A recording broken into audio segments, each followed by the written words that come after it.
The Podical Sons.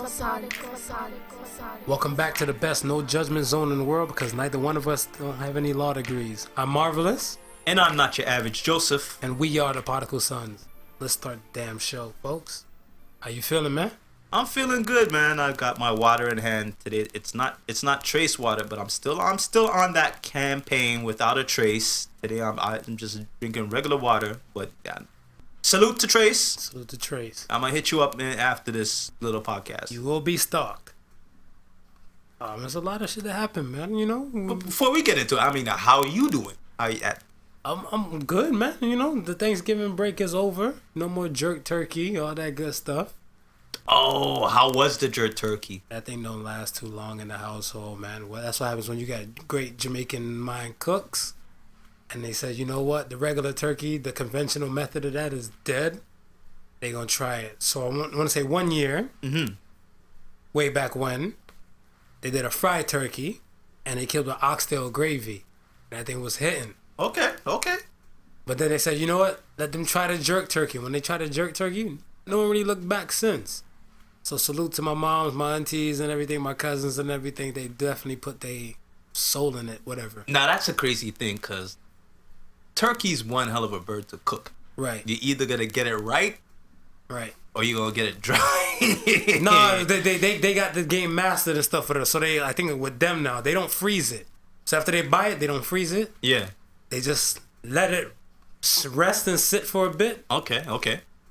Take it out the bag, and then that's when they start just cutting it up, and they throw it in a big ass little container and stuff to marinate and everything. And it just kind of works itself from there. Right. So bit by bit, I want to say, and then let it marinate for like 2 to 3 days before. So now every part of that turkey and stuff is well based and well juicy, turning into ginger. 2 to 3 days before. Yeah, because remember, regular chicken and stuff, whatever. If you're gonna jerk chicken and everything, like they say, they're good. It's 24 hours. Right. But 2 to 3 days for the turkey, because this is a big ass bird we talking. So we let that thing sit and marinate and stuff for them, make love to all the marinade. Yeah. Then when it's go time and stuff for them, it cooks and the meat falls off the bone, man. Okay. You feeling real righteous and stuff, whatever, afterwards.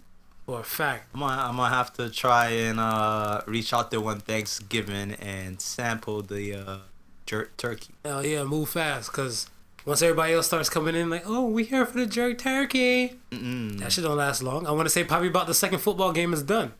Well, I'm gonna have to put in a special request to moms then to make sure that at least I believe if she knows that I'm coming to Cleveland, she gonna set aside a jerk. Most turkey. definitely. She gonna set aside a jerk turkey. Most definitely. Yeah. You probably even get a special ass seat, extra treatment, and all the above. There you go. And I might get shitted on. You know what? Don't bring your ass there. Don't bring your ass, man. Stay your ass here. I'll send you a damn FaceTime from it. If you're nice to me, I might bring you back some jerk turkey. That shit don't make it across the... That's what I'm saying. It's that good. Yeah. Everybody puts in a request. Can you bring back some of this jerk turkey over here you talking about? It's not happening. I know you can get a photo of this bitch. But it's not. That's as much I can do for you. Yeah, this like U.S. Marshals is not letting that cross the border. Nah. What you got here, boy? That look like that jerk turkey. That thing's not making that jerk turkey. It's getting stopped. You can't bring that north of the border. Down? Hell no. Can't bring that north of the border. This is American vine cooking here, son. And they gonna be sucking on their fingers at the same time they tell you, keep driving here. All right, so that's it. So it's settled then. I'm gonna come to Cleveland. Yeah, definitely. I'm gonna get some jerk. Definitely is a must, man. All right, man. So we're here. What we got? There's a lot's been happening. Yeah, you know, a lot's always been happening in this crazy world we're in. Whatever. I wanted to talk about the gene editing. So apparently now, I think they mastered it. They mastered it in China. So there's a doctor in China, right, saying he can give Chinese babies, to be born, blue eyes, blonde hair, all natural. Right. From the zygote stage, they do all the editing and stuff, whatever, everything. But before it, a little bit past the embryo, right, or when it's in the zygote stage and stuff, whatever, right there, they make everything happen there. That's when they do the editing. Okay. So if you want the kid to have a straight nose, all that type of stuff, whatever, I feel like if you're that type of parent that cares much about looks, this might be the route for you. But I feel like you're also fucking and playing with God. Can't be playing with God now. Right. That's in God's position and stuff like that. It used to be God's plan, but now it's in the doctor in China's hand. Now, this is funny because I think I first heard of this whole designer baby concept. I want to say maybe 2-3 years ago.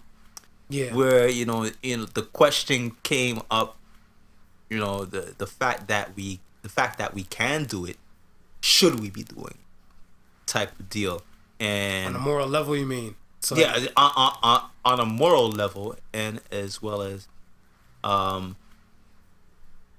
the fact that you could design your baby was almost a kind of a I don't know, I wouldn't say like a creep show type of deal, but almost on a level of a what's that doctor's name with his own little island, and he created stuff.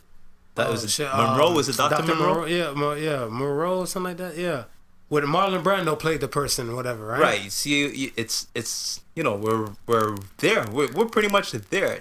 Pretty much. And the whole idea 2 to 3 years ago when I first heard about it was, it wasn't.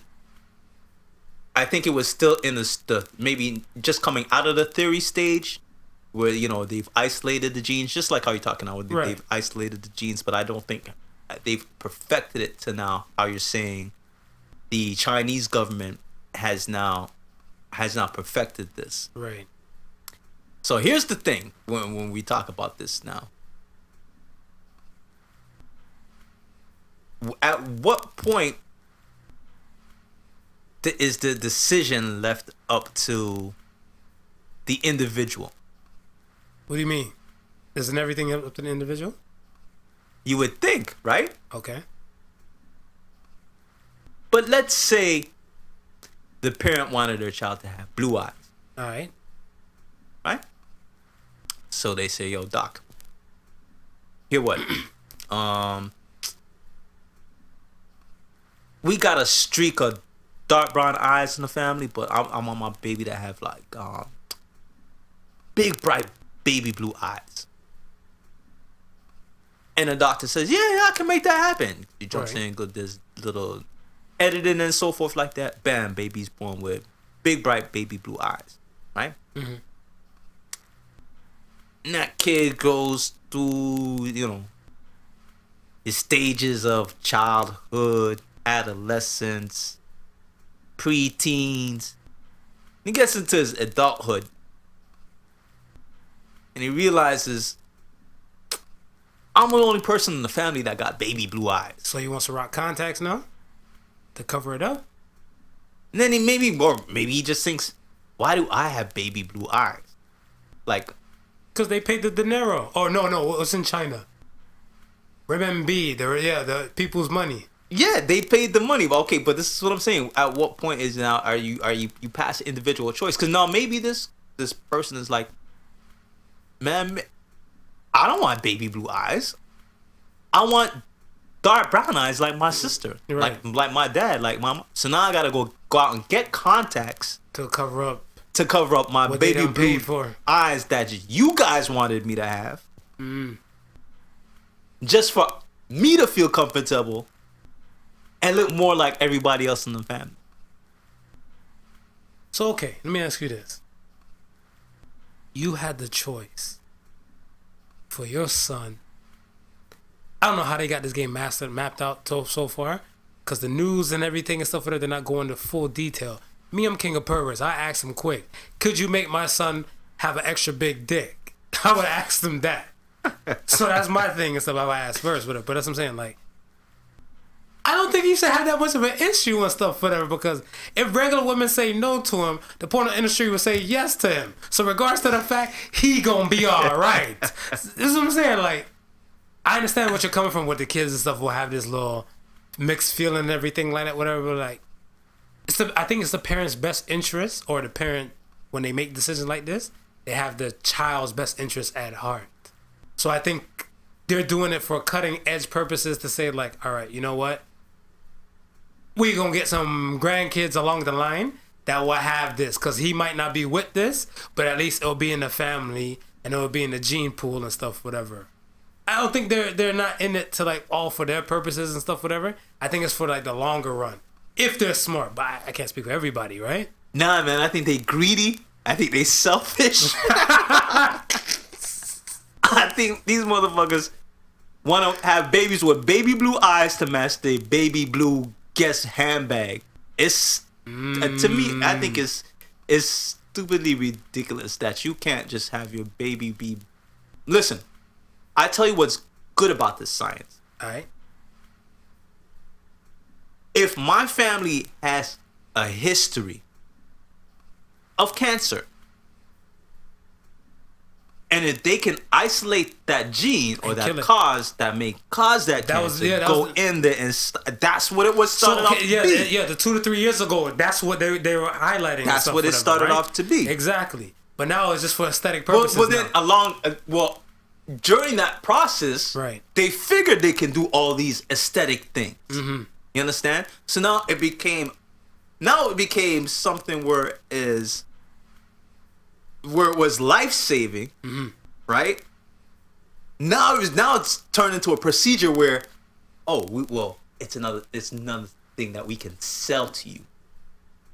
Do you want your child to be a super soldier? Your baby don't need baby blue eyes. Well, you need that big dick. You don't need that big. You don't need that big dick. Yo, could you imagine though? At the end of the day, picture that they did that shit right now. 20 years later, you watching a porn with some Chinese kid and stuff, whatever, coming out there, and pick a title for this porn. We'll call it When East Meets West. And he gonna be out there with big booty Sharkeisha 3000 in the movie and stuff, whatever. And he dropped them pants, and that thing is just swoosh, swoosh. It'll kill all that damn myth about Asian dudes not packing.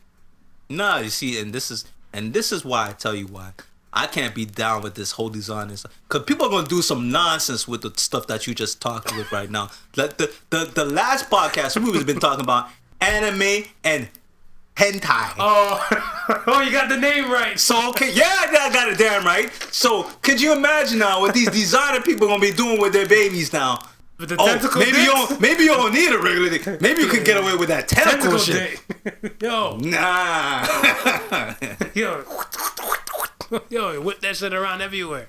It'd be straight madness. No, but look. If you're going in there, your family got a history of something that's detrimental that could be possibly cause health problems for your unborn child down the road. And I mean the thing about it that we got to understand is it's always a potential. With that being said, doesn't necessarily mean that it's going to happen or will happen. Right. But if you can err on the side of precaution, mm-hmm, and eliminate the chances of that happening altogether, then I would think I would be all for that. Right? Well, yeah, I think that should have been a priority. But I think this fine tuning thing, that's a different dance. Yeah, I mean, if my baby come out with blue eyes naturally, blue eye baby phenom. Right. But for me to sit down and say, listen, yeah, but you know what? What if Tommy had red hair? And like gray. Wouldn't that be wicked? Yeah, because then we can name him Redhead Gray-Eyed Boy. You know what I mean? People are naming their kids madness already. Could you imagine what they think of naming their kids if they could design what their kids look like? I ain't gonna stunt to you. I'm like, yo, I watch too much anime. I'll be all fucked up. I have my kid looking like Sasuke Jr. out this bitch that fast. But then again, I'm not gonna. So that's what I'm saying. Me personally, I kind of, let's say, I'll let nature take its course most of the time because I believe in nature. But when it comes to that part, I feel like if we don't see the repercussions now, we might see it later. Oh, I think so. Listen, because what if they gave him that big dick and then out of nowhere and stuff for him in his movie he making, it just fall off? I don't want to see it to fall off, but I might cry. It Listen. might go from a jerk fest to a cry fest for me. What if it just take a life of its own and start choking bitches? Then that's tentacle porn. Yeah, but I just told you. You can't trust it. You can't trust the science. You understand? It's madness, I tell you. Utter madness. It's still early, right? They know what they can do with genes. Right. You understand? Right. And okay, listen. Let's face it. All right. There's probably already tentacle boy out there. Yeah, true. The world is not full with ethical people. True. The world is filled with a lot of Dr. Monroes and a lot of people who can fund Dr. Monroe. You understand? So when we hear the science and we joke and we laugh about it, listen, they telling us this because either A, they know they really can do it, or B, It already happened. they've already done it. Well, yeah, look at that thing. If you Google it and stuff, whatever, if you guys Google it, Bat Boy for years. You ever seen Bat Boy? Bat Boy is like human boy face with a big ass bat body, like bat wings and everything. And they show him crawling. It freaked me out. I'm getting goosebumps even thinking about it, whatever. But you've seen the photos and all that type of stuff, whatever, coming for years. I think they want to call him like the New Jersey Devil, all types of stuff, whatever, because it happens out in that East Coast portion and stuff, whatever, America. Okay. And that's what I'm saying. I'm like, I think that, yeah, it could have been a Dr. Monroe type of situation where they try to play God. Yeah. And the man just kind of escaped, and then that be that. Listen, there's a lot of, and this is something, we're in this day and age now, but if you think about it, they've been messing with genes since like World War II. Right. You understand? Like they've been trying to graft people for the ages. They've been grafting plants for ages. They've been crossbreeding animals for ages. Right. You understand? So this what we're witnessing is nothing new. We're just witnessing them perfecting it. Yeah. You know what I mean? It's just we're just witnessing the perfecting stages of what something that man has been trying to do forever. You know what I mean? If you even want to take it even What further? deeper than that, on let's say on a religious level, if you think about even like the verses in Genesis, in the early Genesis, when they talking about God sent the flood to kill off all those matters of abominations and stuff like that, right? And then you think of, okay, what kind of abominations would he be talking about? And then he be saying man has been doing all manners of sorts of ungodly things and combining this, that, and the third. And then you start to say, well, what could they really be talking about? Then you think about back in those times, right? Then you start to think about literature, and not necessarily the Bible, but you start thinking about literature, art, and all, you know what I mean, and things of that period, right? So then you start to think of statues. You start to think of stuff like unicorn. You start to think of stuff like gargoyles, centaurs, minotaurs, gargoyles, right? Yeah, half man body, half horse. These things where we look and think of it as fantasy and fantasy world like. Man, it ain't too far off of what gene manipulation is doing. On specific porn sites, you could probably see a horse fucking a person, so it ain't that far. Listen, it's not far off of gene manipulation, what's going on back then to up till now. That Right. Man has always been trying to make man more than what man is, or more than what man should be, right? So that it's absolutely nothing new. We're gonna see babies with some different color eyes heading into the future. We're gonna see a whole lot of stuff that we've never seen before. Not only from a gene manipulation standpoint, but from a body modification standpoint. Bruh, I just seen a video on Instagram and stuff the other day where the dude was full out Asian. full out Asian. And my man and his barber, his hairstylist, they put the kink in his hair. He went from straight hair to full kink. Took out the little, I want to say little rolling pins and curling things, stuff whatever in his hair. Combed it out to a little fro. Then faded it out, whatever, gave him a full out cut, whatever. The man looked like he can tell anybody he half black. And they'll believe him. No, He put kink in his hair.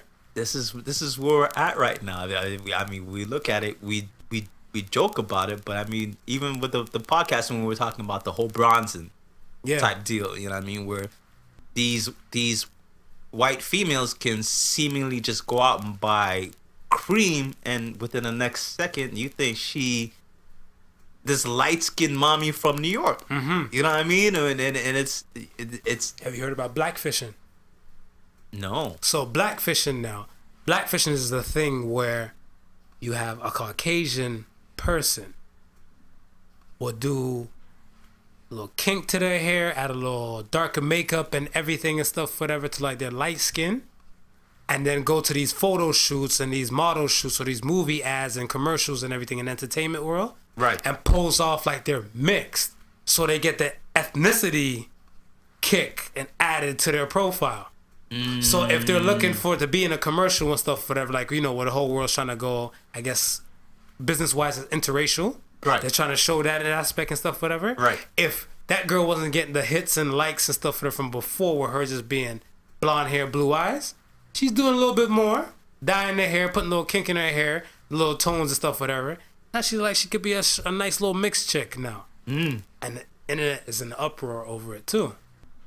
Well, here's where I would be in an uproar Okay. about that, right? Talk to me. Okay. Say I work for Procter and Gamble. Right. I come out with this product, right? For African American women. Now, I'm creating a commercial to go ahead and promote this new product Right. that I'm creating for African American women. So I put out the casting call, right? Get dozens of people contact, get back to me. So I'll go over the pictures and everything. Yeah. And I pick 10. Within the 10, you scoop up black it's somebody blackfishing, Right. right? Right. Okay. I wither it down to 5. I wither it down to 3. Now I'm going to my final one. The person I picked This is the blackfish. is a blackfish person. I don't know that they're doing blackfish, but the person I pick is the blackfish person. Right. Right? But they look amazing. They're perfect for the part. See. I call them up now. Hey, what's up? This is Joel Blow from Procter and Gamble. I got this commercial. You got the part. I have a confession to make. What's your confession? I'm really a white woman, and all what you see is makeup and hair. Rachel Dolezal. My boo. Now, as the Procter and Gamble guy, You wasting your do damn you say time. to yourself now, Do you follow through? I can't use you because you're not an African American? Or do you say to yourself, well, you had the look that I'm going for, I'm desiring. Do you mind getting yourself into blackfish once more time and doing this role? Because I can see that happening. Yeah, I can see that happening too. There's no morals in that world. True, but then he has to know what the fuck, bro. There's the uproar. 5, 4, 3, 1. It's gonna go down. There's gonna be a possibility of an uproar or whatever. It's the same. There's gonna be a possibility, and that's what I'm saying. And here's the thing too, because in this day and age, the day and age that we live in now, The uproars come vicious. they see that, and it is what it is. The information is just too much out there. I see the Procter and Gamble commercial this minute, oh, that's a nice black girl. I wonder who she is. The next minute, I'm already trying to find out who she is. That's what I'm saying. Right? So, by the time half an hour go by, and they find out, well, this chick is really a white chick posing to be a black chick that Procter and Gamble hired to play his role and try and pass off as a black chick. Mm-hmm. Yeah. Ain't gonna go down too well. Right? Fact. But here's the flip side of that. What about the lesser companies? Well, they don't have choices and options like that? No, what about the lesser companies where they know people ain't really gonna care that much to do the research to find out that person is black or not?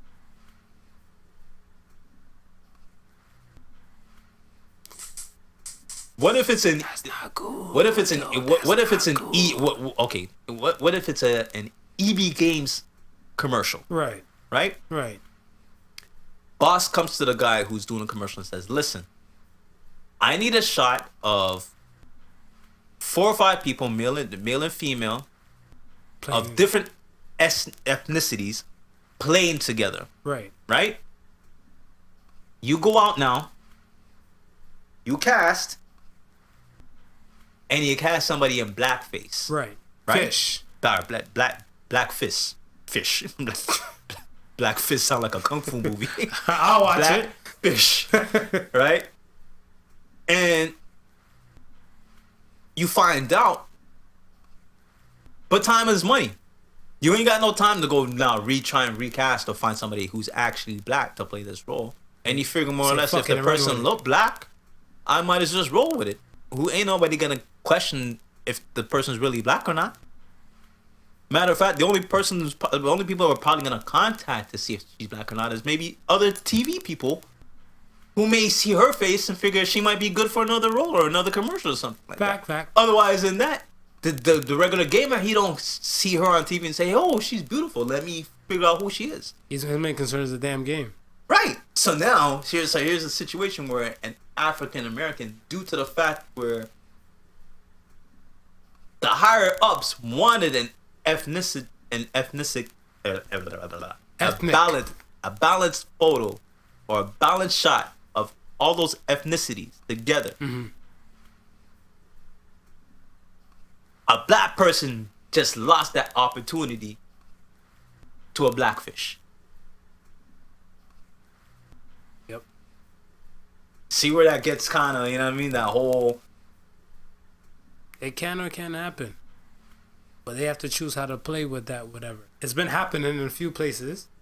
I think it was a few black models exposed the white models who've been doing that numerous occasions and stuff, whatever, over there, and it's getting leaked more and more. Right. So it's not just a case where they're just choosing a Caucasian model over a black model, stuff, whatever, because they want a Caucasian look. They're choosing the Caucasian with the black look over.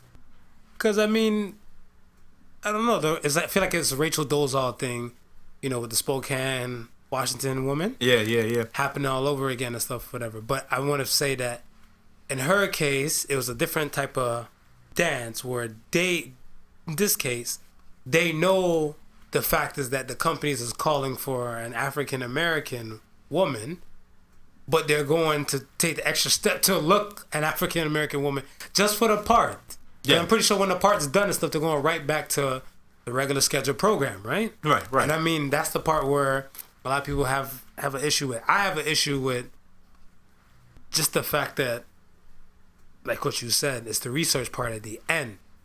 Don't do the research part at the end. Do it at the beginning. Because if they choose to play and stuff, whatever, the uproar is coming. We live in a time of social media where people are not quiet anymore. Here's the thing, here's the thing with Rachel. Now, that's my boo. Don't be talking about her. I get emotional about her. Well, okay. Here's the thing.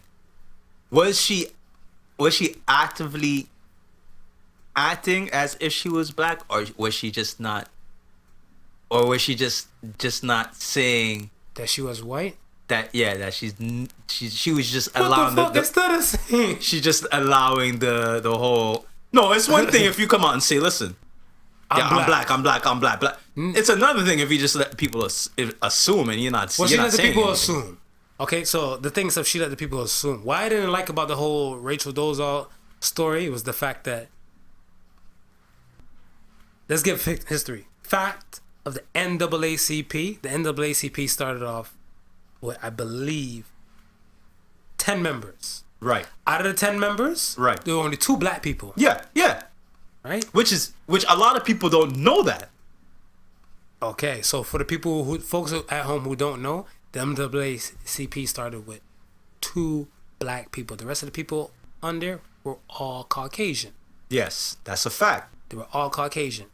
So for this woman, Rachel Dolezal, to be the president of the Spokane region, and she's not black, I don't see what the uproar is all about. Right. Because again, like I said, when it started off, it was predominantly more white than it was black. Yeah. So if a white person is sitting on that chair for president and stuff, whatever, what's the matter? Now, she feels like she can relate more to black people and stuff like that, whatever. It happens. It happens because it's all on your surroundings or whatever, right? Of course. So it's all on your product and your environment and your surroundings and all the above and everything like that, whatever. Her husband's black. Her kids are half black. It came with all in her surroundings and stuff for her. So I never understood the uproar for the people and stuff for her about, I can't believe it was a white lady sitting in the seat. Because it wasn't about her swindling the money to like a white cause. Yeah. It wasn't about her screwing a celebrity in that position and stuff, whatever. It was nothing negative about her and her job. She was doing her job. The uproar just came up the fact that she was white and she was never saying that she wasn't black. They just assumed. Yeah, they just assumed. So that's the thing and stuff about the Rachel thing and stuff that always got me. I kept shrugging my shoulders and stuff, whatever. But people, one argument I heard, the person said, what, they never gave a black person and stuff a chance to sit in the seat. I don't know what the elections look like for that whole particular organization. Right. They could have had a full out election and stuff where they could have had Sharkeisha Johnson, Juan Carlos, Rachel Dolezal, and they could have had Indian guy there and stuff whatever as well in the whole mix. Yeah. And she got the votes. Yeah. So they could have been maybe just Sharkeisha as the only born black person and stuff to represent, but her votes wasn't high enough. So the uproar for that should have never even been a discussion. But yet, it hit her, it devastated her. She lost her seat. She had to relocate, and she's doing black hair now. Shout out to her. Doing black hair now? She's doing black hair. She has a My hair girl. salon. Yeah, man, it's crazy, man. It's this white people just leave us black people alone. let us be, man. We need to coexist, man. Yeah, well, that's, you know what I mean? I think it started off. You know where it started off? When they hijacked Jesus, man. Y'all, we all know Jesus is black. That's where it started, man. Skin of bronze, hair of wool. Listen, and I'm gonna say right now. This is why you can't send me over there to go rescue any leftover missionary body that's over in Sentinel, whatever that. Mm-hmm. Yeah, I don't know if y'all remember, but a few weeks back, a missionary. I think we might have touched upon this more, but let me just a recap. A few weeks, maybe a month or so ago, missionary leaves the safety and comfort of his own home. Mm-hmm. And decides he's gonna do missionary work, which is okay. Usual. I ain't got a problem with that. Missionaries have been doing their work across the world for decades. Here's the thing, though. He decides to take it upon himself to go to a place where no man is welcome. Mm-hmm. Where they're not about to change their way of living for nobody. A place where they've been living the way they've been living thousands upon thousands of years. Right? Right. Listen, A place that has been known to kill intruders or people they may consider to be intruders. Right. Right? So you knowing all of this, You should still take yourself up to go. still take yourself up to go. So you go. What happens? They kill your ass. Mm-hmm. Now here's the thing. He's over there dead ass. And now they figuring we need to retrieve this dude's body. So now they're sending the Indian police to go and negotiate with the tribesmen over there to see if they can get this body, right? Now I think the attempt has been made twice so far, and the 2 times they've been turned away. So my whole thing is, listen, I got 5 reasons why the remains must remain. Go ahead. I'm gonna break it down for you. So we going to top 5? Like 5. 5. You can put them in whatever necessary order that you want, Okay. but this is how I see it. All right. When Jesus first went and visited those people, he was a black man. Thousands of years later, Asian man comes back with a picture of a white man. Mm-hmm. You're getting your ass spear chucked. You hear me? 1. Yeah. 2. Your ass should have thought about when the guy took all his payment up front. Fact. He didn't say, oh, give me the rest when we get back. Give me the rest later. Nah, he knew something. Yeah. You have to know something like that. Yeah. He made your ass pay up front. Fun. Yeah. Spear chuck. Sticker. 3. What's 3? 3. These people live in the woods. They make hunting tools all day. Yeah. You gotta survive and eat. They got a spear for the spear. Spear chuck. Spear chuck. I'm telling you, these are things you gotta be reasoning with yourself before you try and commit foolishness. Where we at? We at 4? We have 4. The man them came out to greet you. None of them had a fruit basket. I mean, they weren't about peace. Spear chuck. Yeah. Yeah. Yeah. Because if one of them had a basket, you could have kind of sized up the situation and said, all right, at least dude is coming to give me some. Ain't no baskets in sight, bro. War, man.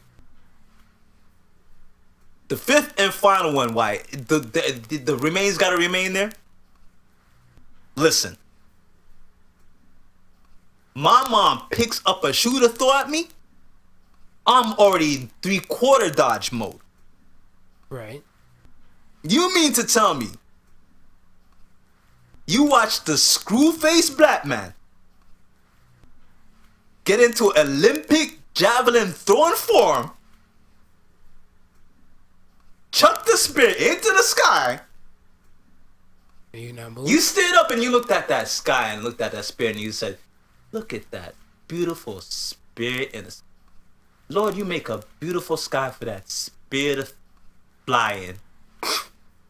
You watch that shit. You're an Let it ass. squeeze You're your an chest. ass. You're an ass. Spear chuck. Ladies and gentlemen, I don't condone that last piece. He was just an ass with that one. They could have got one up to the sun. Like, where'd it go? Where'd it go? And then, Listen, man. Y'all need to listen. Leave those people alone. They're not disturbing anybody. They don't want to be disturbed. They've been living their way of life for thousands upon thousands of years, and it's working for them. Yeah. They see you coming, spear chuck.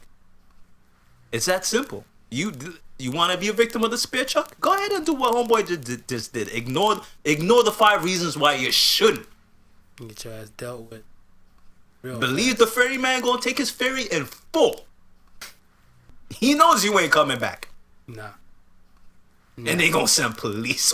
What's wrong with these police? The police is so I don't know.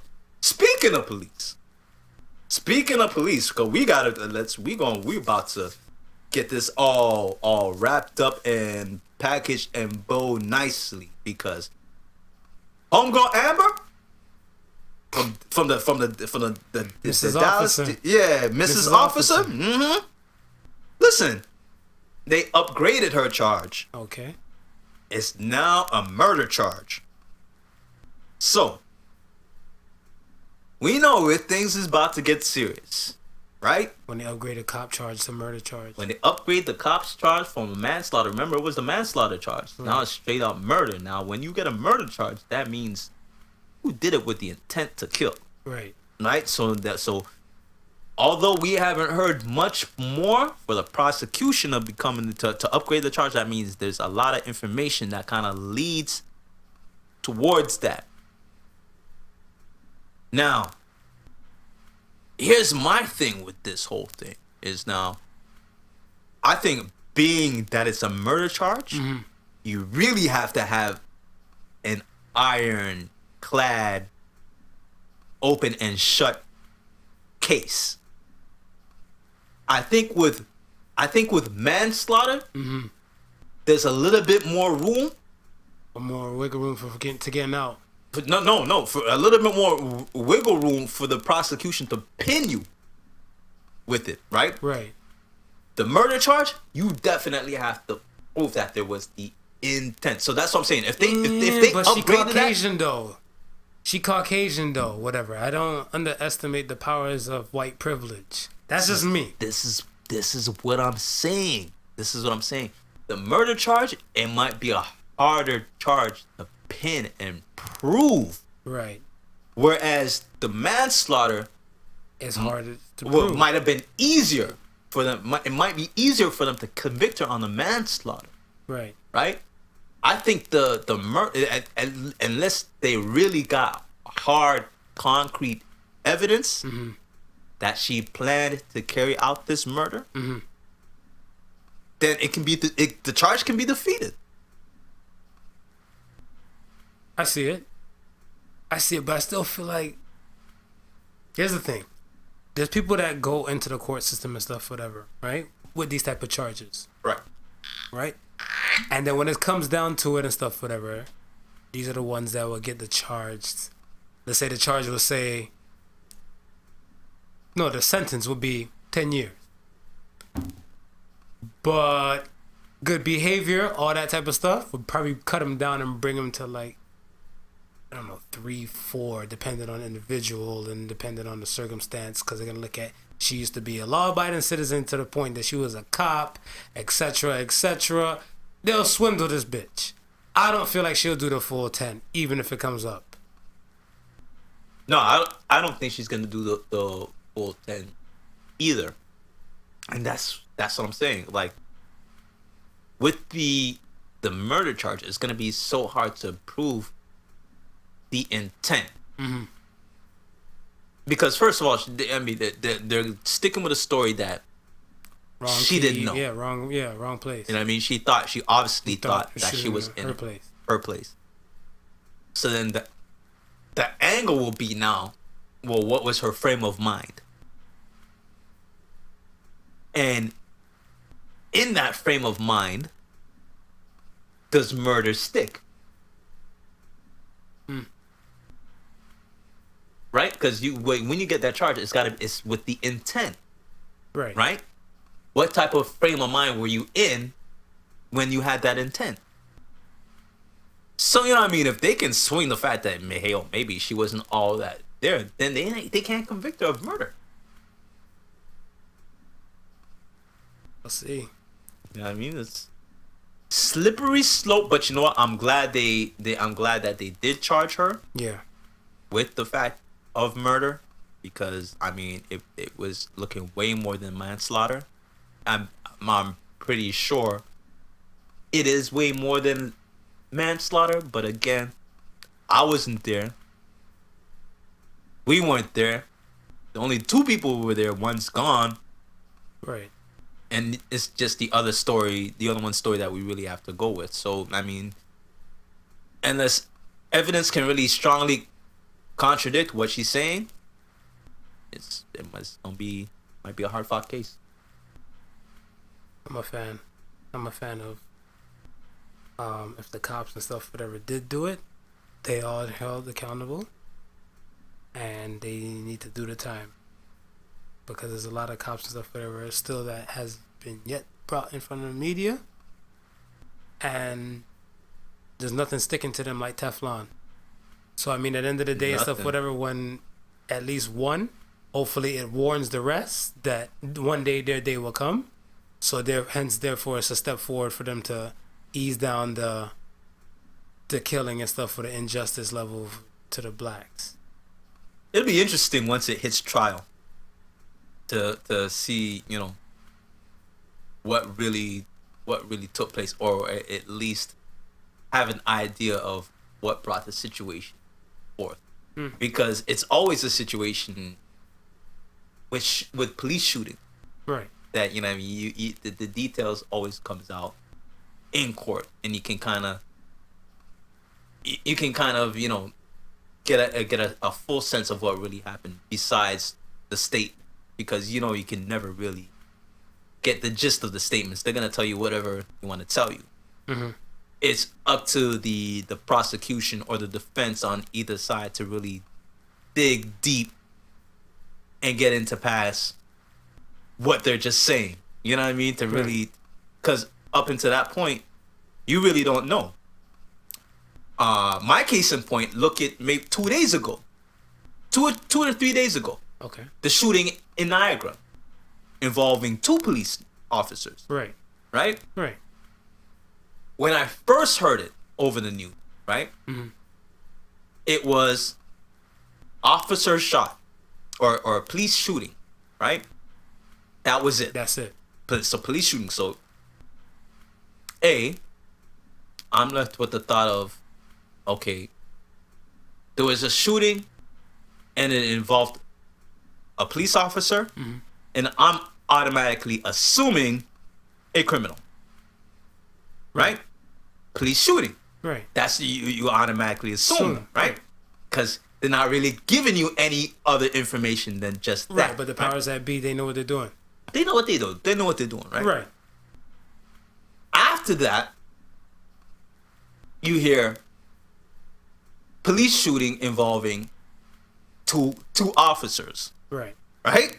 So now I'm thinking to myself, okay, now I'm getting a little bit more of the story.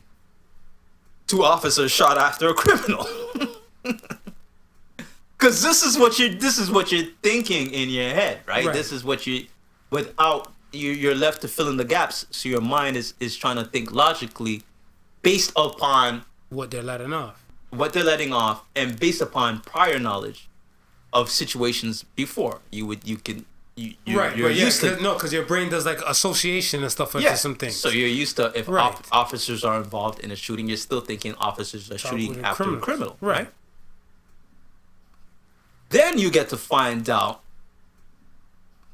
an officer has shot another officer. Right. Now, mind you, by the time I heard an officer has shot another officer, they're not even referencing the first 2 mentions that they mentioned. Mm-hmm. They're not mentioning the police shootings that took place. They're not mentioning the police shooting. They're now just saying an officer shot another officer. Right. So if you haven't been following the news throughout the day, you may believe this is a completely different story Right. than the police shooting that happened earlier. But it's the narrative, though. People focus on the narrative. It's the narrative. People focus on the narrative, right? Right. But they realize that, so they give you as little as possible as they can, because they don't want to give you much information, especially when it comes to police shooting. Right. So now you're getting it piece by piece as they realize, well, we can't keep everything under wraps. People are gonna want to know, so we just gotta feed them. So it's now being planned how it's being fed to. Right. So later on that evening, now I'm getting to find out that a supervisor shot another police officer, but no one's saying anything of what it was about. This other officer was shot multiple times. This, that, and the third. Mm-hmm. There was other officers on the scene. This, that, and the third. So I'm wondering, what really happened? What really went down, and so forth like that. Then, come to the nighttime, I'm getting to find out it was a traffic stop that's gone wrong. So I'm saying, wait, traffic stop that's gone wrong? You mean a police officer stops somebody on a traffic violation, but somehow gets shot by another police officer? Mm-hmm. So now there's a lot of pieces that are being put out together, and none of the pieces are making sense. Right. So now, at this point now, the SIU is starting to handle the case. And let me tell you something. Whenever it drops into the SIU's hands, that's about as much information leaking you're going to get. Because at that point now, everything is under wraps. They're feeding you the controlled information. Right. The information that needs to be fed to the media and so forth like that. So there's a good chance that we'll never know what's happening or what happened with these police officers for another 2 or 3 days. Right? Right. Another 2 or 3 days time in this day and age of news. That's old and stale. We forgot about that. Right. So there it is, that whole that whole narrative of knowing what the police are doing, knowing every step of the way that justice is being looked out for. I wait for it to end. Me personally, I wait at the end because my thing and stuff is that when the situation pops off, you know how many things could leak out. Same thing with the Trayvon thing. When the Trayvon situations that popped off and everything. Right. I don't want to say they dragged it out and stuff whatever, but if they did the due diligence and all the above and everything, I feel like it could have went a lot faster. Right. Which they didn't. They made it drag on, and for these parents and stuff whatever of Trayvon Martin to have to just go through that whole event and hear the story over and over and over again about how their son lost his life and everything to that monster George Zimmerman, it could have been so much faster. But they chose to leak out certain information and stuff that pertain to the courts and to the media and all the above. But I feel like you're right. When it gets to a powers that be, they control what and what. So all you can do is kind of go by your own thing, or you get you a van, hire a talking dog, and join the Scooby-Doo mysteries. Because other than that, you're pretty much left in the dark and stuff whatever. Because the only control of power and stuff whatever that most people and stuff have is if they choose to listen to take in information or choose not to take in information. Right. Right? And I feel like with this whole situation and stuff, whatever, when I heard it, I seen it the first time in the daytime, and I said, let me see what they're going to say in the evening. Because like every situation is fresh, they're still trying to gather information. Like, for example, i.e., if a shooter takes place and stuff at 8 o'clock in the morning, they just say a school shooting took place. Right. Come 11 o'clock at night, they tell you what the guy had for dinner, breakfast, what he looked like. This is what the monster is and how many people who lost their life in a situation and stuff, whatever. That's if they choose to leak that. If they choose to leak that. Yeah. Media, you got to hope for the best because you're not the one in that media. And but again, it's also, it's if they choose to leak it, but it's what we're talking about. Again, from the standpoint of police, mm-hmm. we see it, right? Like, because exactly what you're saying. By the 6 o'clock news, you already know what he ate for breakfast. You know this, that, and the third. Absolutely. listen, when it comes to police, by the time 6 o'clock news, questions are still being asked. Right. You don't know anything more than you knew at lunch, than you knew at breakfast. So leave it to the trial. So that's what you're saying. It only come out in the trial. That it only the way that information that you truly need to know or truly seek, that stuff only comes out during the trial. I can agree to that. Everything else just a mere speculation, man, and just you trying to put pieces together, and they leave it real vague like that. So we'll say this towards Mrs. Officer herself. We'll know when your day is served in court. Yeah, That's it. that's just. I just hope there's no wiggle room. You know what I mean? Like for her, with this whole new upgrading of the charge, because like I said, now you really definitely have to prove that there was an intent. Where manslaughter, you didn't really need the intent. You just look, whatever you did, whether there was intent or not, you cut.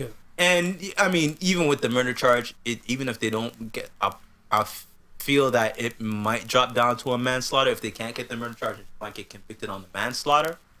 But I don't know. It's unless they got some real solid evidence. And again, like I said, they probably wouldn't bump it up from a manslaughter to a murder if they didn't have evidence that they thought would make sense to bump it up. So we'll see. We'll see. We'll see. We'll see. Move on from there. We'll close with that.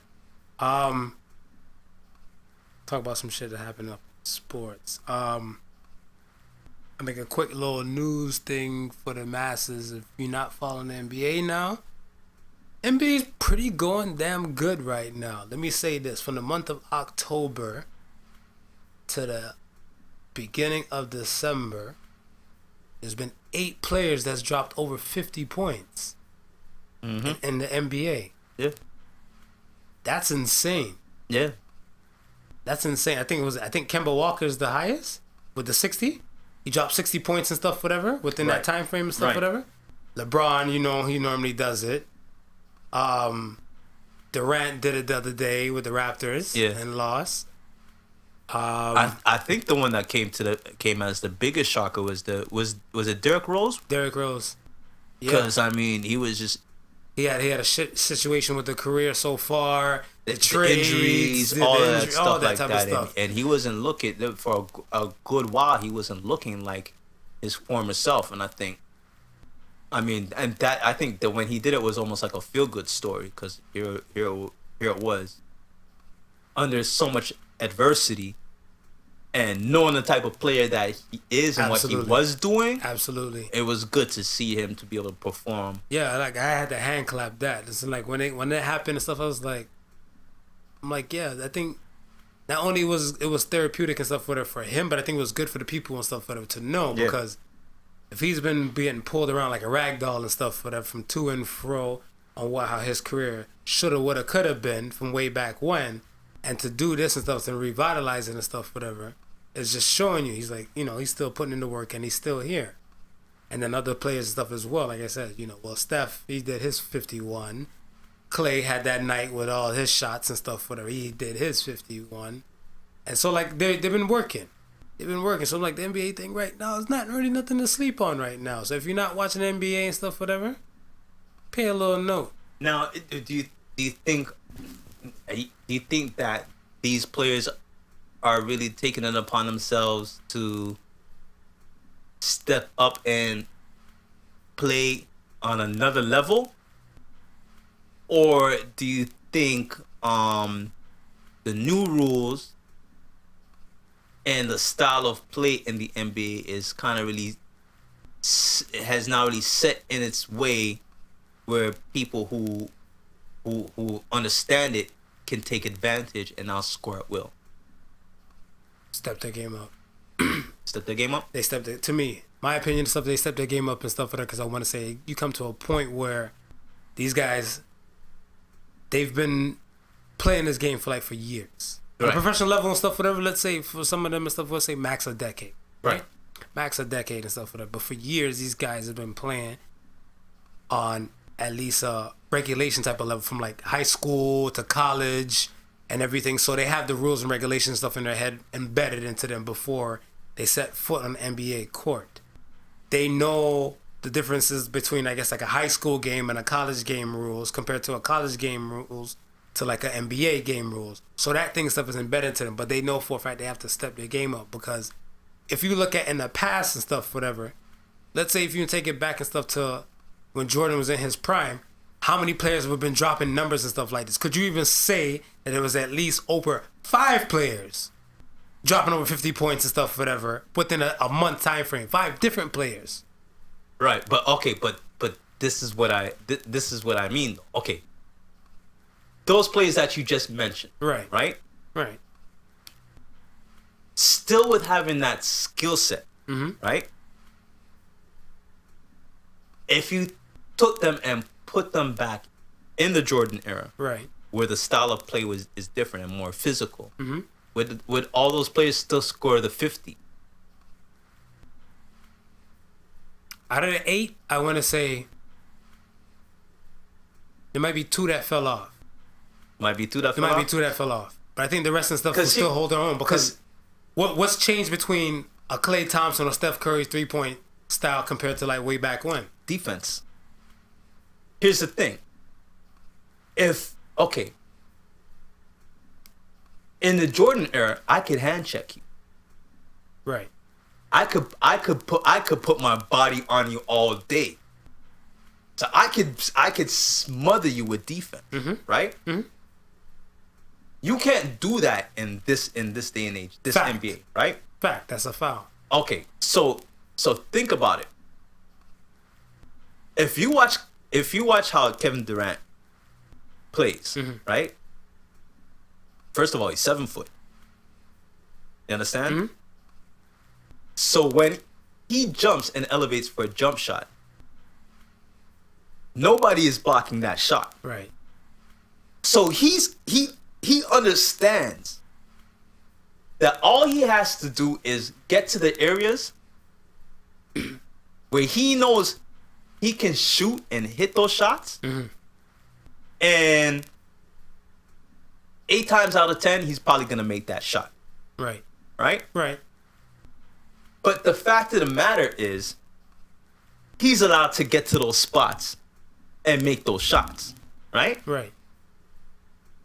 During the Jordan era, He's in the if defense. man and man know that you have certain spots that you like to go and hit, they're making it mad difficult for you to even get to those spots, right? Right. And then even when you get to those spots, they're mad physical with you when you're shooting it, and the ref is not calling it, Right. so they can get away with being mad physical. And you may make the first 2. 10 or 15. I'll be generous. 10 or 15. Right. Right? Right. But as you go on, the wearing on you, the man leaning his body on you, putting his weight on you, wearing you down, tiring you out. So every time you go to elevate that jump, make that jump shot, it's just a little bit less because you're just a little bit Because tired. you're losing more juice. Right. From using up that energy, right? I think less people would be able to make that 50. I think it takes not only not only take a skilled person, but also a person who's physical in stature and has that stamina. Right? So, okay, out of the 8, how many you think? Because I told you and stuff that a 6 would still make it. Out of the 8, I want to say 1. Who is that one? LeBron. Only LBJ. Yeah, Only because LBJ. because out of the 8, I think he's the only one who has the physique? physicality to do it. If you look even at KD's height, right? Right. If you look at the guards back then who played back then, a Joe Dumars. Well, not. That's even earlier than that. I'm thinking who would we look at the game? Mark Jackson. Okay. Look at the body on Mark Jackson as a guard. Right. Right? Right.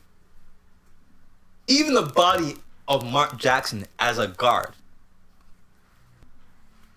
bodying up against a taller Kevin Durant, Right. with his lanky, no body self, Right. don't put pressure on him. Yeah. You know what I mean? As much as he can probably just shoot jumpers all day over him, he's still got to deal with the fact that this man's leaning on him, wearing them down, and this, that, and third. And I'm just talking from the guard standpoint. I'm not talking about the shooting forward, the power forward, those guys who have their elbow in your back.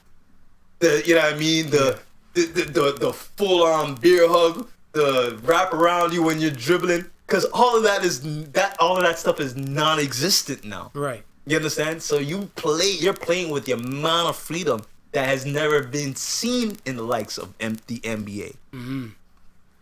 Right? So that's what it comes to me. Then when I say, okay, is it now the fact that it's a skill-based thing, or is it the fact that now It's a regulation. The rules and regulations have now really set in. People understand what they can do, right? Mm-hmm. From what they can't do, and they're now taking advantage of that situation. Cause look how Kevin Durant plays. I see it. This man is he's a set spot shooter. He gets to his spots, he shoots them, right? Mm-hmm. Or he's using his wiry body and cutting through the lane. He's part of orangutan. And he can use his wiry body and cut through the lane because they can't body you like they used to do when Jordan used to try and do that shit coming through the lane. Mm.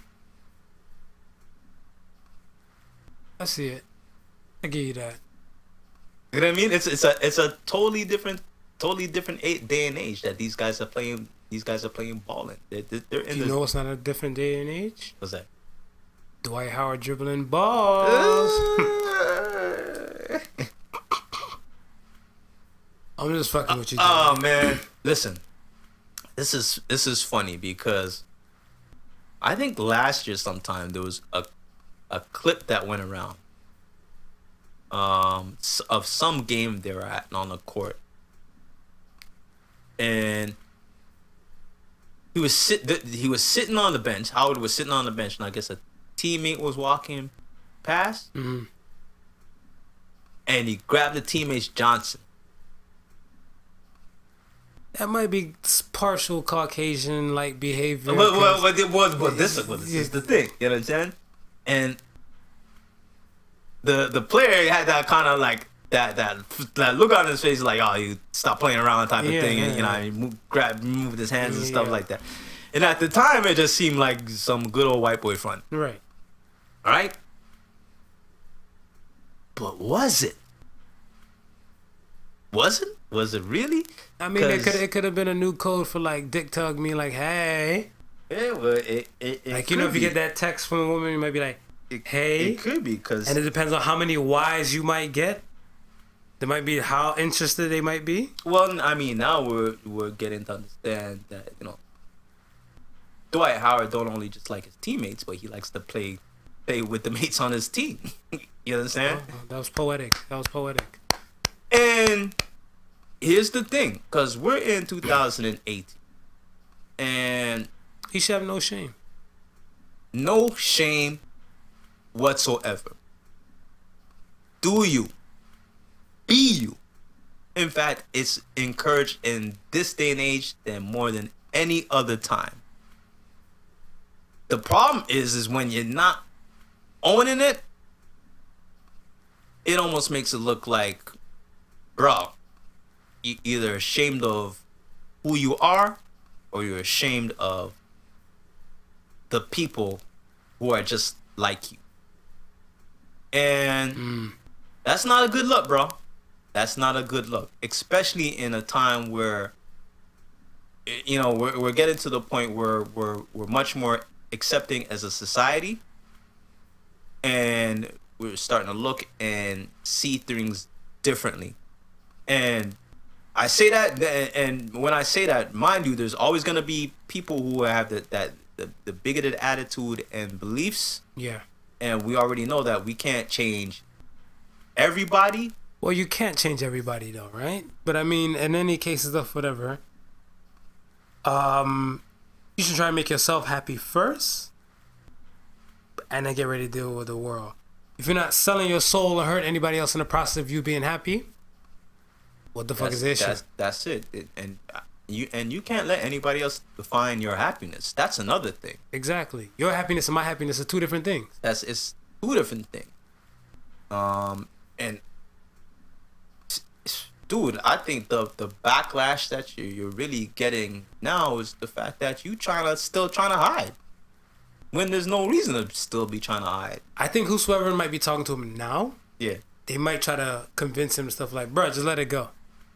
It is what it is. Well, he don't have to let it go at this point because it's out there. True, but then I mean, there's still you know how people still fight things to the bitter end. Yeah. To the bitter end and stuff like that. And I always tell people denial is a river in Africa, right? And people they'll still try to deny, and try and blame the flying monkeys. But the more you do that, the more I want to say the longer you drag on the bullshit. So the faster you say like Eminem in 8 Mile, I always call it that. When he came out and stuff in the movie and he just said, yeah, he's this, yeah, he's broke, yeah, he's this, that, and the third, whatever. Right. What else? Because everybody else. Yeah, like what is the else to say? He put all the negative out there and stuff, whatever, out there, or things that people might deem negative. Yeah. The end. Yeah. Now everybody just goes past that and gets point to the main point of why you're here. I guess in Dwight Howard's case, main point is you're here and stuff, whatever, is the NBA. Right. Is this gonna change how you play in the game? It might change certain people's views and stuff for that, but the NBA, you know, they not for the shits and stuff for the LGBT. You know, they about that because it's NBA/WNBA. Well, wasn't the NBA the first that employ an openly gay player? Yeah. Yeah. So I mean, and again, like I said, they're fully supportive. They're fully supportive. That's something. There should be no shame in this game. There shouldn't be, and I you know what I think it is. I think with them is you portray yourself to be a certain way for so long that I don't know if you find it hard or if you find it contradicting to come out as who you really are. And well, I mean, he can change his little entrance music. Remember the Bulls back then had you know the Michael Jordan thing? Yeah. You can have a new, I don't know, might have a Diana Ross, you know, when he's coming out. I'm coming out. You know, just come out with that and then he'd be like, yo, own it. That's my thing, own it. You gotta be who you are with it. Love the skin you're in. You gotta own something. It's out. He like to dribble balls on court, like to dribble balls off court. Own it. That's it. He be wilding at the sex parties though. Yeah, that's what they claim. I wasn't there, so I don't know. I was in my damn house, minding my damn business. That's what I was telling you. Yeah. We got Serena on the cover of GQ mag. Don't want to say people are in slight uproar. Here's my thing. My thing and stuff is that for years we always been talking about Serena. Mm-hmm. About how she's built like a man. Mm-hmm. She's built brolic and everything and stuff like that. You know, she's still a beautiful woman. Yeah. But beauty's in the eye of the beholder. If you're at the bar, beauty's in the eye of the beer holder. Right? And for them, or for Virgil and stuff, whatever, to agree, for those who know, Virgil is the man behind the Off-Whites and the Nike movement that you're now seeing on so many of these kids' feet. He was there at Louis Vuitton for a bit. Now he's at GQ mag. Yes. He has a little brief history and stuff on him. And now for Virgil to cross out Man of the Year, which they normally give for the December-January run, they give it to cross out man and put woman. And for years most of the people have been calling Serena man.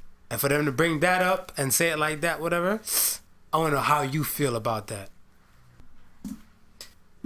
Serena. You know, here's the thing. And you're probably gonna be too young to. Matter of fact, you a young bucks. You probably not gonna remember. Watch it. I'm a millennium. Don't hurt my feelings. I'm sorry, but I'm We gonna take it emotional back. I'm gonna take it back. And you may not remember a player by the name of Martina Navratilova. Hell no. Okay. See, now, she was from the a tennis player from the former Czechoslovakia and or Czech Republic, and the thing about women tennis players back then, the real dominant ones, they all kind of look manly built. Martina, she kind of had, like, you know, she was wiry, but she kind of had a more of a built frame than I would say like a feminine frame. So wiry, you've been saying wiry. You said wiry about the Kevin Durant thing. What does that mean? Slim thuggin'? Flocka? Slim thuggin'. Okay.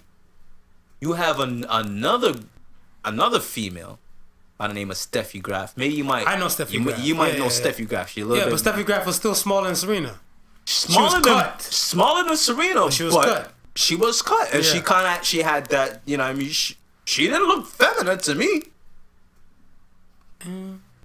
Maybe. Maybe a little bit more, but dude, back then when we was watching tennis, Steffi Graf would have been what we would be looking at Serena today, and saying, "Yo, you kind of built kind of on a." But that's just what it was. I don't know. Serena, like, she'll spot you in the gym. She looked like she spots you in the gym. But you know what, though? There's a lot of women that will probably spot you in the gym, but are still women. Fact. It is what it is. No, but yeah, absolutely. If we look at the female bodybuilders, you know what I mean? They got more muscles than me and you. Right. Every time I see a competition, I want to do a few ab sit-ups and, you know, work. But at the end of the day, there's still women. So when I look at the whole Serena argument, you know, the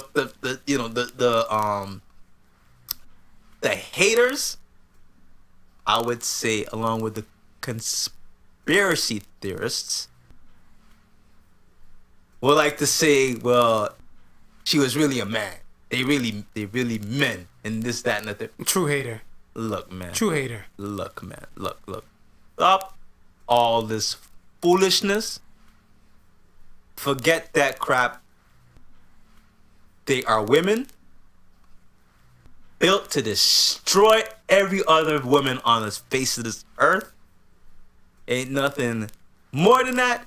Ain't nothing less than that. Yeah, but what about this cover? Now, this cover. Right.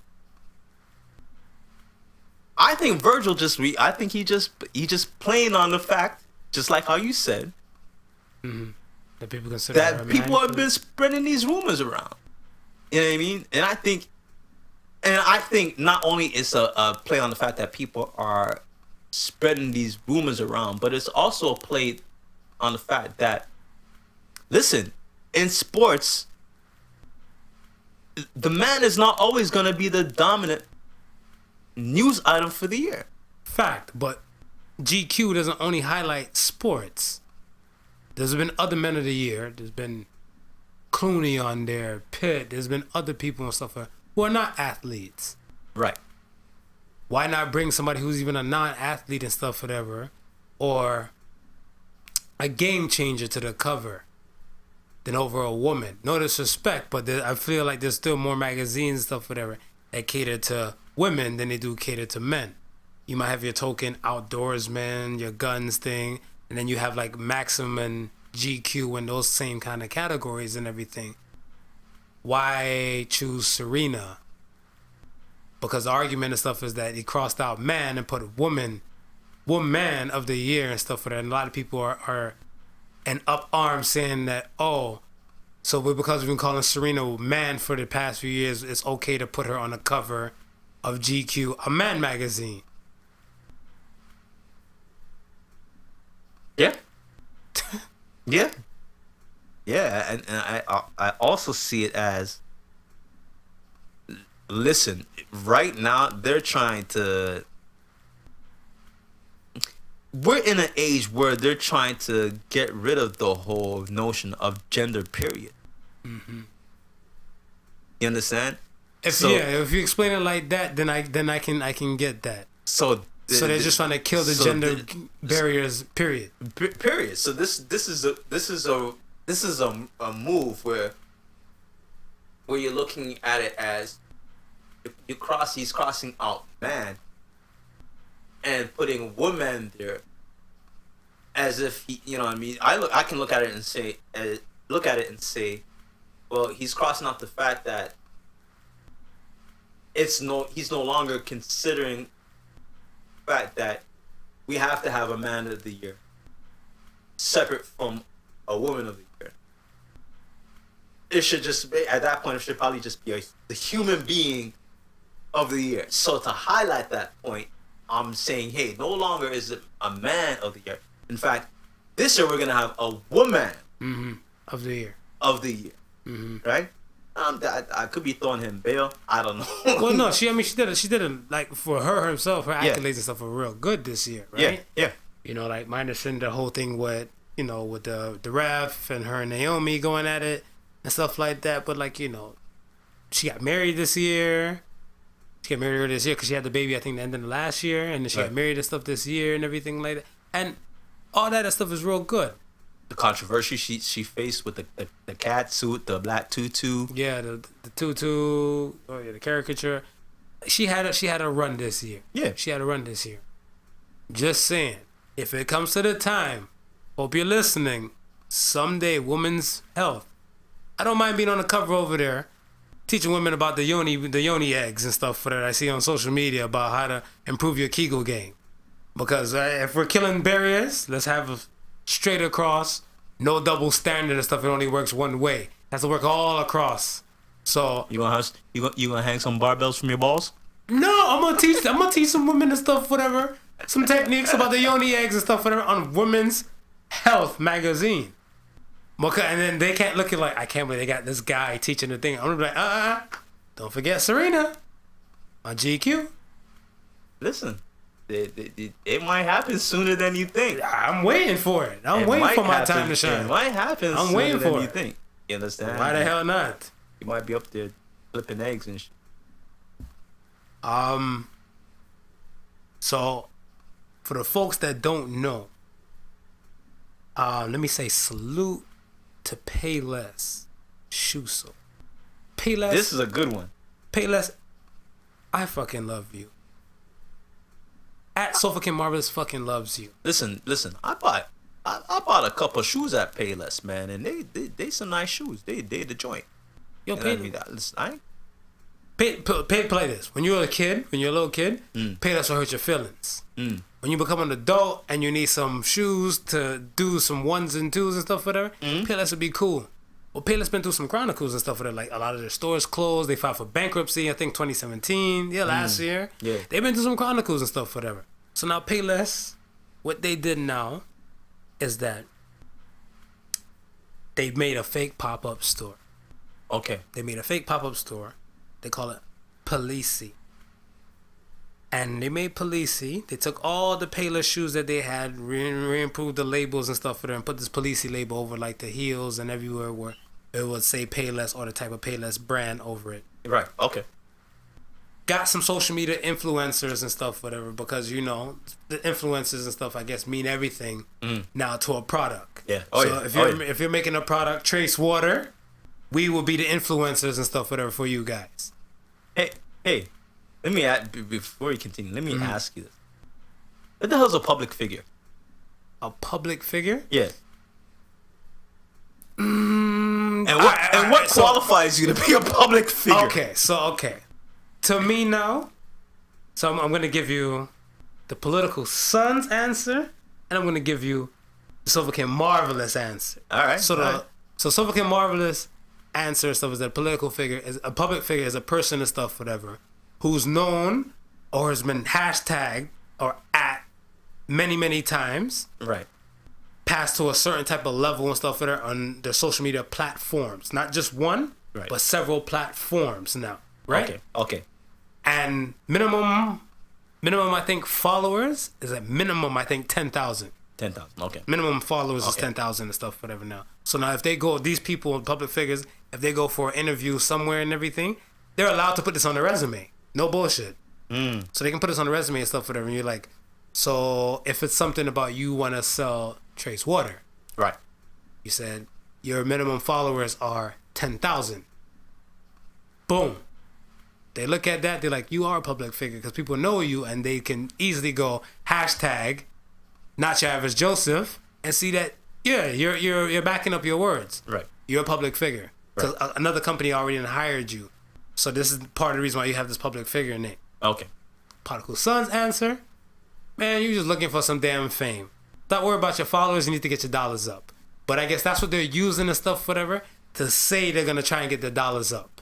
So I got into a discussion one time with somebody and everything, and they said basically, if you have these amount of people and stuff, whatever, just watching you, doing it and caring about the things that you like the basic shit. I'm eating my meal, and your meal like photo can get like over 100-something thousand and stuff, whatever. Right.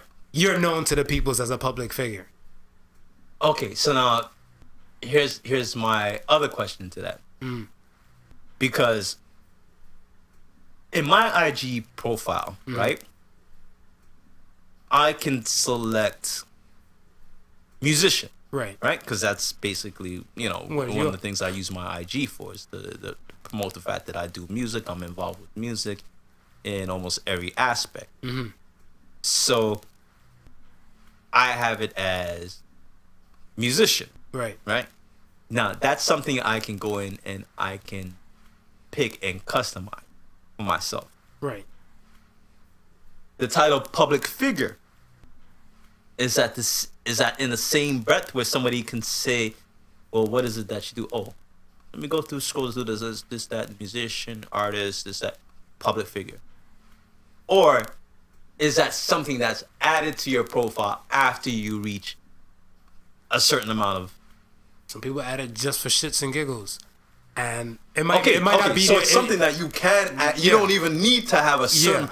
don't even have to plateau. Correct. You can just add that. You can just add that. Okay. But don't be surprised and stuff, whatever. And a few updates from now and stuff on a few social media platforms, that it won't be something like that. Right. Because most of the socialites, like people go out to these parties, to and fro, take these photos and everything and stuff with a few random celebrities here and there, to and fro. They feel like they're public figures. You might not know who the hell they are. Right. But they will make it. They'll make their claim and make their stake and stuff for them to say that, right? And that's social media. Okay.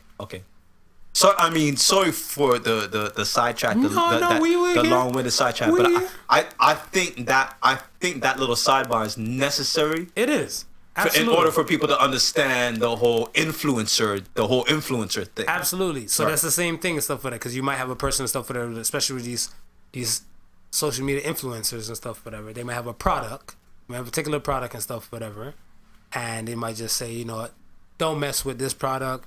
It's not worth your time. It's not worth your money. Right. And then other people might see them and stuff, whatever, and they're like, oh, you know what? Well, we got some products for you to try out. Try out these products. These products are right. This product is good. And then now, claim to fame, bit by bit and stuff, whatever, they get more and more followers because these companies and stuff, whatever. So if the company was called Not Your Average Buzz, right, and you're trying to pitch out products to this person and everything like that, whatever, then bit by bit on your other platforms are saying stuff is that your tester is Sofa King Marvelous. Right. So now when you're pitching all your products and stuff, whatever, and everything like that, whatever, or companies come to you and say, hey, we have this new Old Spice we want to pitch to you and stuff, you're like, I have the perfect influencer for that. Sofa King Marvelous. So now, bit by bit, more products, more views, more people, they start climbing. Right. Payless now went at a few of these popular social media influencers and stuff, whatever, that were in the LA region, because the pop-up store was in the LA region. Right. Went at them Did a beautiful thing. Had them come into the store. They hired their own new team and stuff, whatever, for it. And sold them Payless shoes that would probably run them average $30 or $200, sometimes $400, sometimes $600. Yeah. And these social media influencers who claim they know products, who claim they know good things when they see them, Who people are leaning on their every word. Exactly. Yeah. Lean on their every word. It's talking bullshit. With on Payless shoes. Payless shoes are still quality shoes. Well, they were, but they made them seem like they were the high fashion, made by Donatella Versace. Well, here's the thing, because what is a high fashion shoe made from Donatella Versace? What is? What is a high level? And it's just the cost in the name. It's the cost in the name. Let me further build upon that point. Okay. I used to work within the textile industry. Okay. Right. For a major company. Mm-hmm. This major company will remain nameless. Right. Fair. But under the company's umbrella, right? Mm-hmm. It's got 3 brands, right? These 3 brands are very popular brands, right? Fact. Okay, so now you have a lower tier, you have the middle tier, and then you have the high tier, the top tier, right?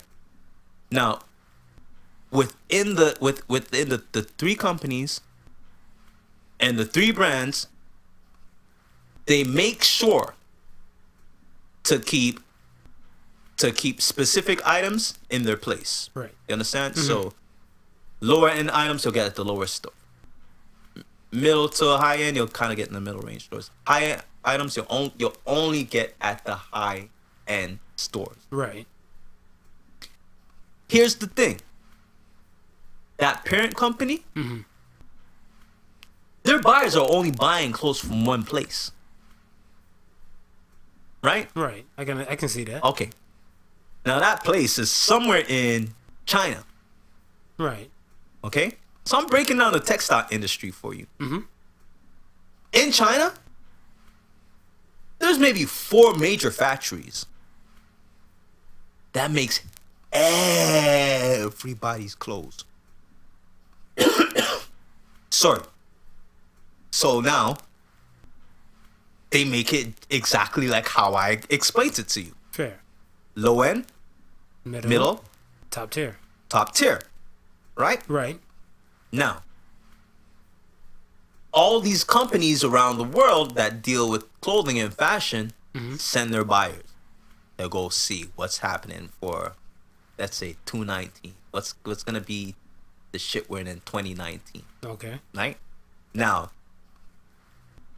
these manufacturers, they've already got what's wearing for low end 2019, what's wearing for middle end 2019, what's wearing for high end 2019. Okay. So day one, it's just low end. So all the low end buyers from across the world come in and they say, we're ready for the low end fashion show.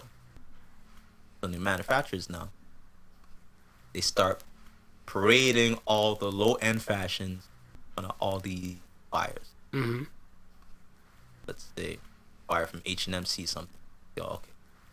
I like that style. Give me 400,000 pieces. Slap H&M on it. The Old Navy buyers, and he says, "Oh, ooh, I like that style,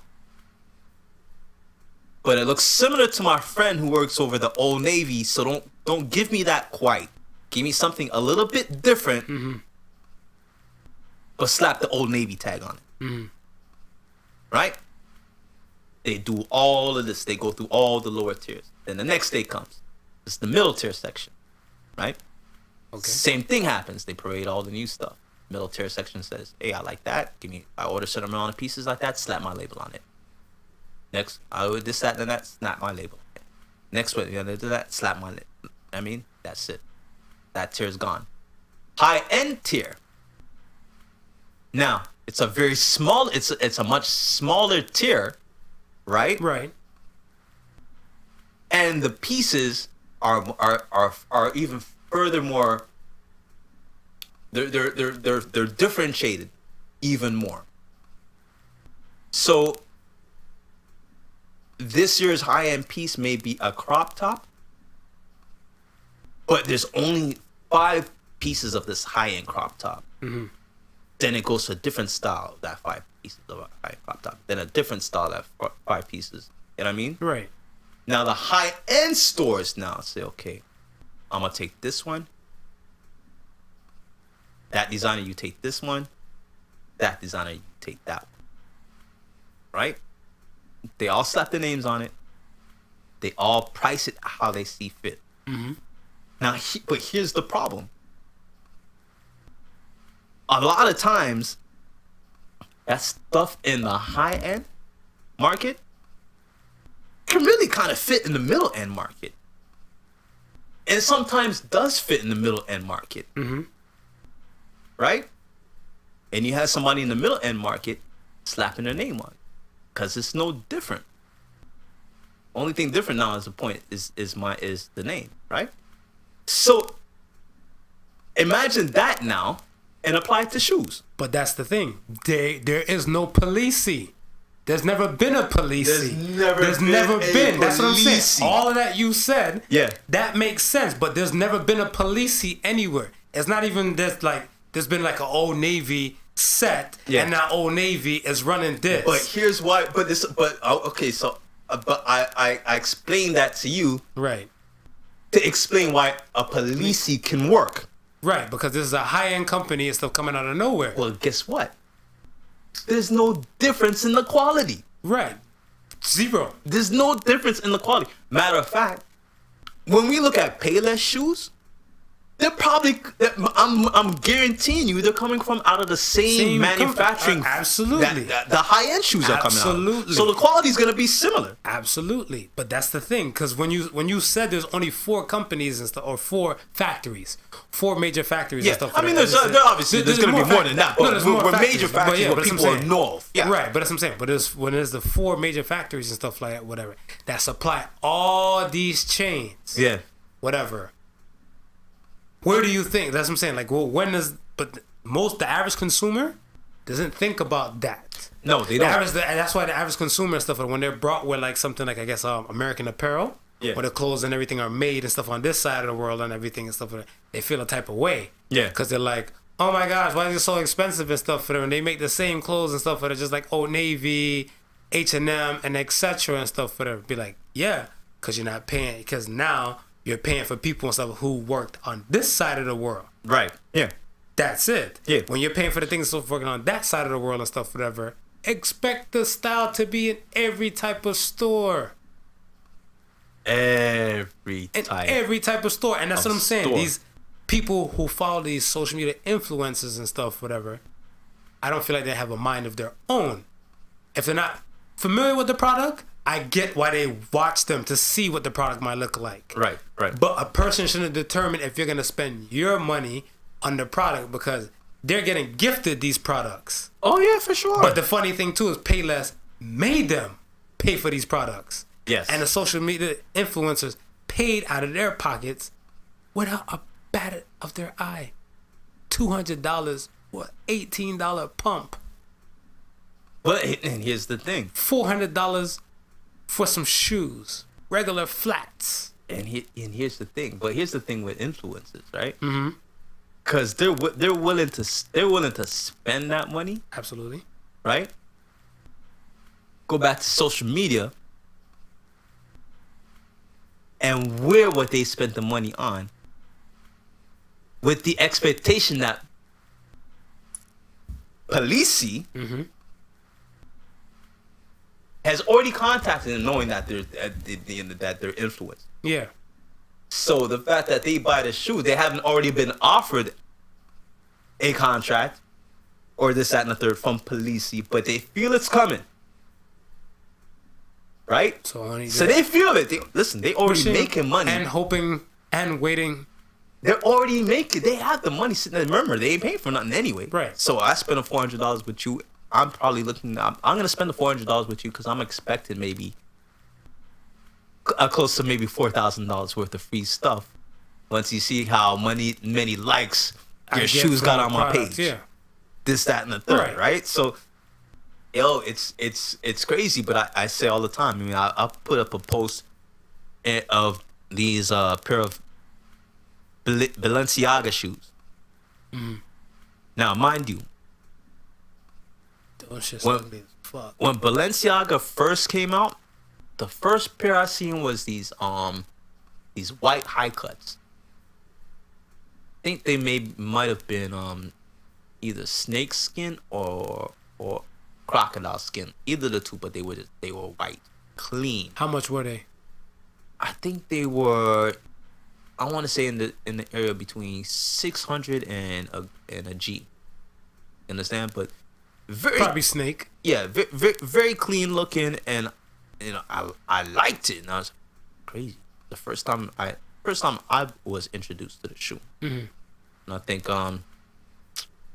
my cousin which one was it? A picture in the face. The name ain't coming to me right now. Sorry, cuz. But he had a friend. He had a friend, and his girl just bought him a pair. Okay. He's like, his girl just bought him a pair of Balenciagas. He's going off and stuff like that. So it's like, cool. So when I seen him, I was like, yo, this is nice. But here's the thing with me. I'm not the one to go Googa Gaga over designer sneakers. Right. You understand? Me either. I'm not about that. And not to say that if I didn't have money to blow, you probably wouldn't see a pair of one or two on my feet. Mm-hmm. But you know what? I gotta have money to blow. You understand? I don't even think I will spend. Me personally, I don't think I will spend. Well, I say that now, knowing the type of person that I am. But listen, if I have money to blow, this, you know what I mean? I'm of a belief that if I like something and if I really like something and the money's no object, I'm gonna get it. You live once. You only live once, right? And if it's not gonna kill you or put you in any situation for you to enjoy life and enjoy your money, then I suggest you go ahead and do it, right? But my philosophy is different. My philosophy is simplify, clarify, economize, right? But if I had the money and stuff whatever to burn, I might buy the same other thing. I'm a creature of habit. I'm a creature of my habit. And what you're saying is exactly right. But if blowing $1,000 on a pair of sneakers, it's not even a sweat off of your back. And if it's something that you really like, you might do it for yourself. Yeah, if I like it, not them Balenciagas. If it was in my case, I will buy probably like the same type of Jordan 1s. Right. Jordan 1s and stuff, whatever, are my go-to shoes. Right. Because I feel like they have the comfort, the look, the spiel, everything. So I might buy a lot of the same colorways if I had the money to burn. Listen, don't mean to cut you, but after the podcast, remind me to show you the ostrich and snake skin and elephant leather Air Force Ones that I seen that are like $1,000 and something bucks. They look stupid fresh. But anyway, right. Besides the point, right? Mm-hmm. So here it is now. So what was on? Yeah, it's talking about the Balenciaga sneakers. So they look cool, and I'm like, yeah, but you know what? I can find a pair of clean white kicks and be just as happy. Right? So the next thing that I know, I let's start, they're putting out more shoes, they get into the more sneaker stuff. Then they put out this shoe. I posted it on my site and I'm looking at the shoe, right? Mm-hmm. And the shoe looks no different than a sneaker that you would buy at Skechers. Right. Matter of fact, the shoe looked like they copied a sneaker from Skechers. And just threw the Balenciaga label. And just threw the Balenciaga name on it. Sitting up, I'm scratching my face and saying to myself, yo, none of you would buy this with the Skechers name on it.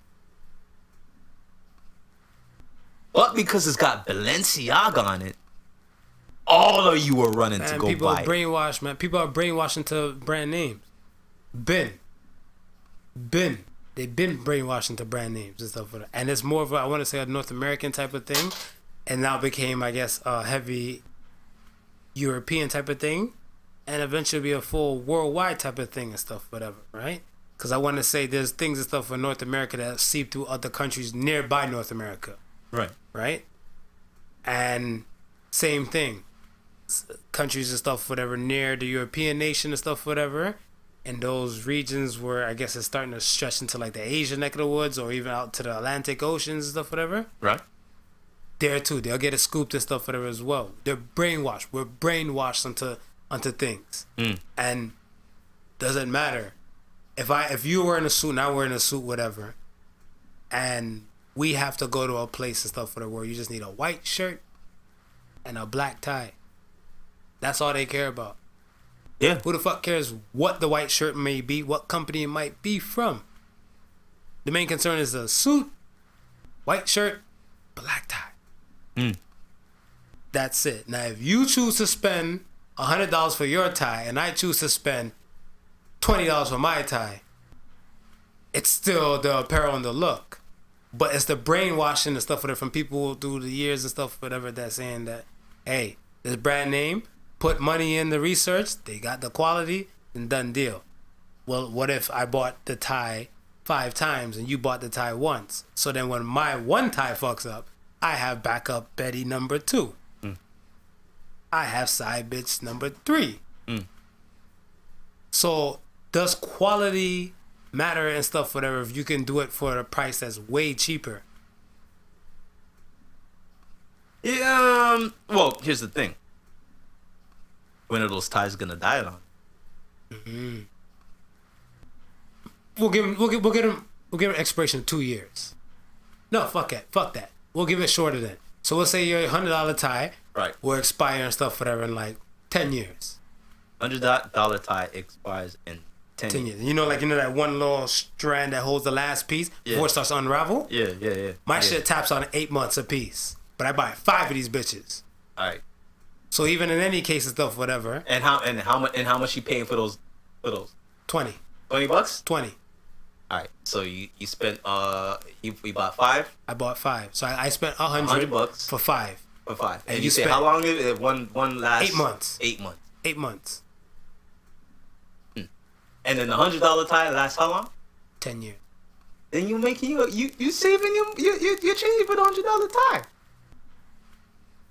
Then that's it, and that's the thing. If you feel like you're making the change and stuff with the $100 tie and stuff, whatever, then by all means go through it and stuff, whatever. But remember, again, it's still clothing, still textile, it's still fashion. You might not wear that same fashion and stuff, whatever, even with the past next 2 years, much less.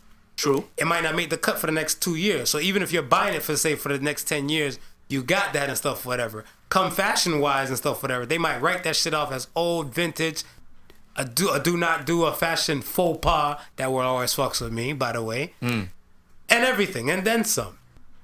So that's what I'm saying. You bought this thing for longevity purposes and stuff, whatever. When in the fashion world, they're writing this bitch off in 2 years.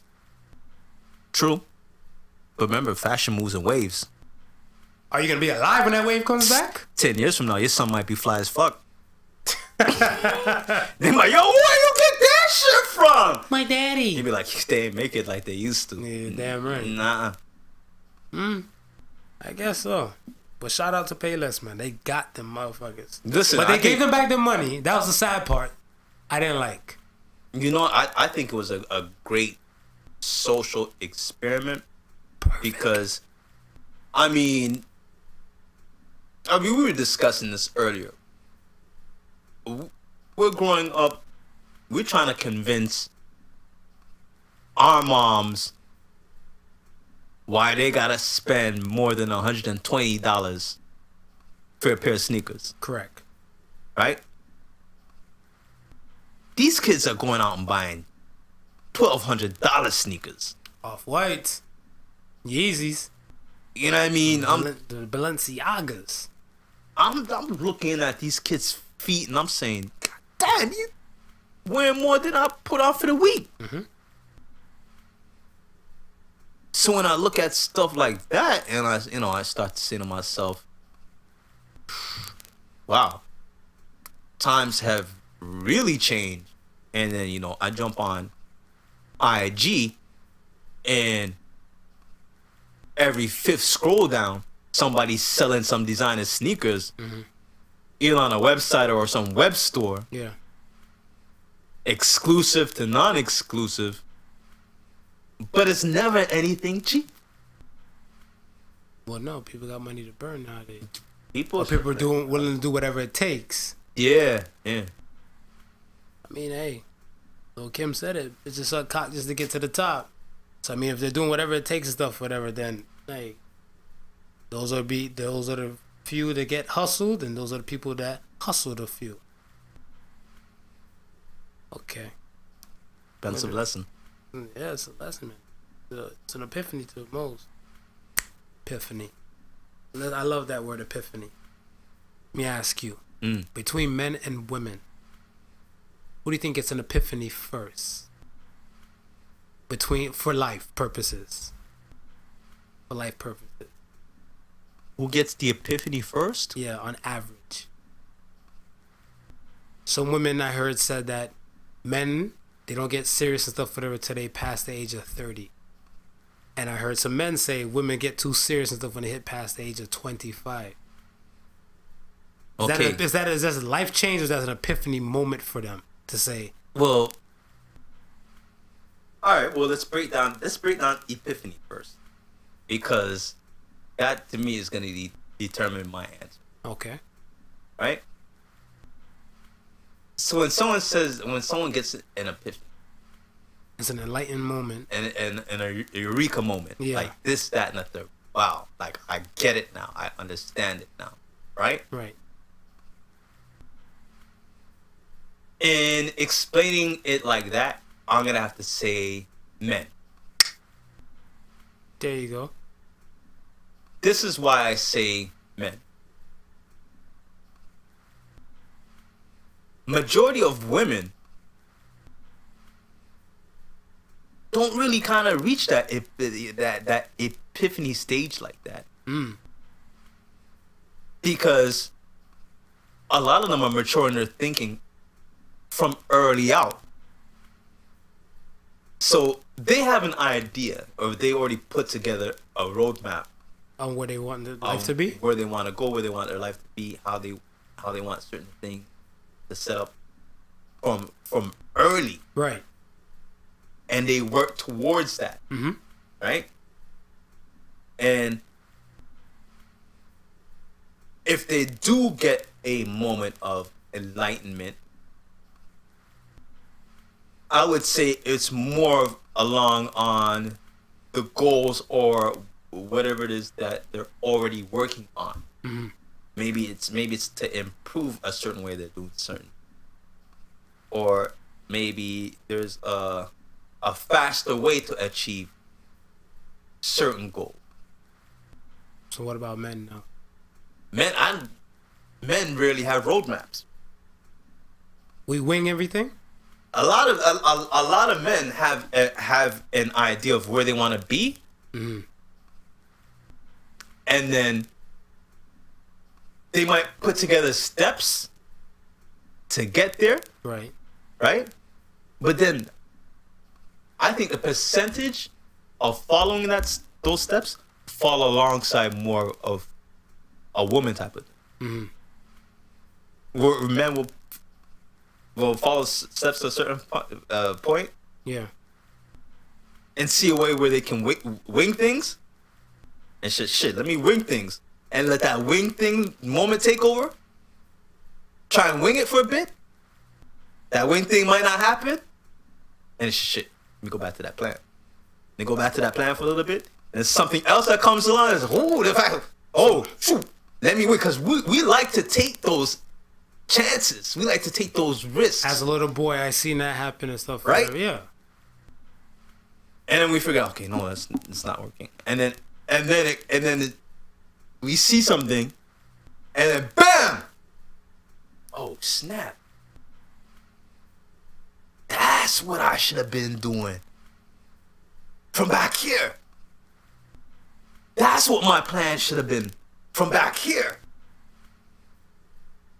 That epiphany moment for a man can sometimes bring him to something totally new. Well, yeah, preacher, all that type of extra shit. When they were drug dealer before they turned into preacher. Now. Something totally new from where their whole line of thinking or path was going. Can Robert Kelly get to an epiphany moment? I don't know. It's You know I'm still trying to save him one day. There's no... Bro, I'm gonna bring you to the level of reality right now. Okay? Robert Kelly can't hit an epiphany? Robert Kelly sang about Jesus saving him. Yeah, you save me. And slid down the hill faster than the Jamaican bobsled team. If Jesus can't save his ass, you can't save him. That documentary might save his ass. Something might save him. I say that because I remember. All right, recently, Waka Flocka, right? That was my guy. That's my guy and stuff. Whatever, you know. Even on my phone, I still got Hard in the Paint playing and stuff in rotation somewhere in my iTunes. And he said he's actually retiring from hip hop and stuff. Whatever. Okay. I feel like he had an epiphany moment. He said he made a statement and stuff whatever that he came in the game to make some money. He said he made over $30 million. He did this. He's like, he doesn't want no beef with anybody. He said that he's 32 years old. He feels like he set his purpose and his course that he done. And right now, hip hop isn't a thing for him anymore. And I felt, man, that was an epiphany. But here's again what I'm saying. That epiphany moment that he has is taking him somewhere totally different from where he was headed. Initially. You understand? Yeah, right. So what I'm saying, when women have epiphany moments, their epiphany moments almost still kind of in line with what they're doing. Yeah. I get what you're saying. I get it now. Women, we're not shitting on you. We still love y'all. No, we're not shitting on you. We're saying that you're already more in tune to what's happening. So that it's not epiphany, really an epiphany moment. It's not really an epiphany moment. Yeah. It's almost like you're finding almost like a better way, an improved way of what you were already thinking or of the goal you want to reach. Mind you can have the epiphany moment and do something totally left field from what you're doing. But man and woman. Yeah, man and woman. But I'm saying typically, just how women are mentally structured, the more the maturity level is there more quicker. You understand the nurturing fact? Yeah, makes you set things more in motion. It makes you want to have more stability. So you put plans in motion, and you try your best to follow those plans. Where your men were, you know what I mean, just for our nature, we're off the cuff. You know what I mean? We'll put together a plan, but we can easily deviate from our plan. Yeah. Because we think this might work. You know what I mean? Even though it's not proven that it would work, but just that notion of it. Gotcha. We'll deviate. Gotcha. I see it. Yeah. So yeah, salute to Waka, man. I feel like Waka didn't. Well, I'm not downplaying Waka and stuff, but I feel like Waka's music is more turn-up style. Yeah. You know, Hard in the Paint, you know, Bustin' at 'em, It's a Party. Those type of tracks and stuff that are turned up type of thing and stuff, whatever, right? You see like a man like Jay. Man like Jay has the same kind of flow, and it just depends on what he's transitioning with in life. Right. It can kind of mesh and merge and stuff, whatever, where his life and stuff is going. Yeah. Right? And I feel like Jay's music and stuff, whatever, is like adult trap music or adult trap rap. Okay, I can see it. Yeah. Right? Yeah. Because I want to say me getting older and stuff, whatever, I transitioned with Jay from like when I was in middle school to a grown man, be it a married man with a who's a father. Right. And his music and stuff has transcended and stuff in time stuff with an individual like me. Yeah. So I consider that music like that and stuff kind of like grown music. So, what is grown up music to you? It's a good question because there's not a lot of what I would consider grown up music out there as it is now, right? So, Especially in hip hop. you know what though? I think there's more grown up music in hip hop Really? than there is in today's R&B. And I feel the opposite. I feel like in today's R&B and stuff, whatever, is like clinging to me. I can understand a boot up because I am boot up. Yeah. Whatever. And and if I get into a situation with my wife, Okay. I could be tripping. Okay, but all right. So, good point that you make, right? So that's with those two songs Right. are from the artist Element, Correct. all right? Can we both agree that LMA is a new breed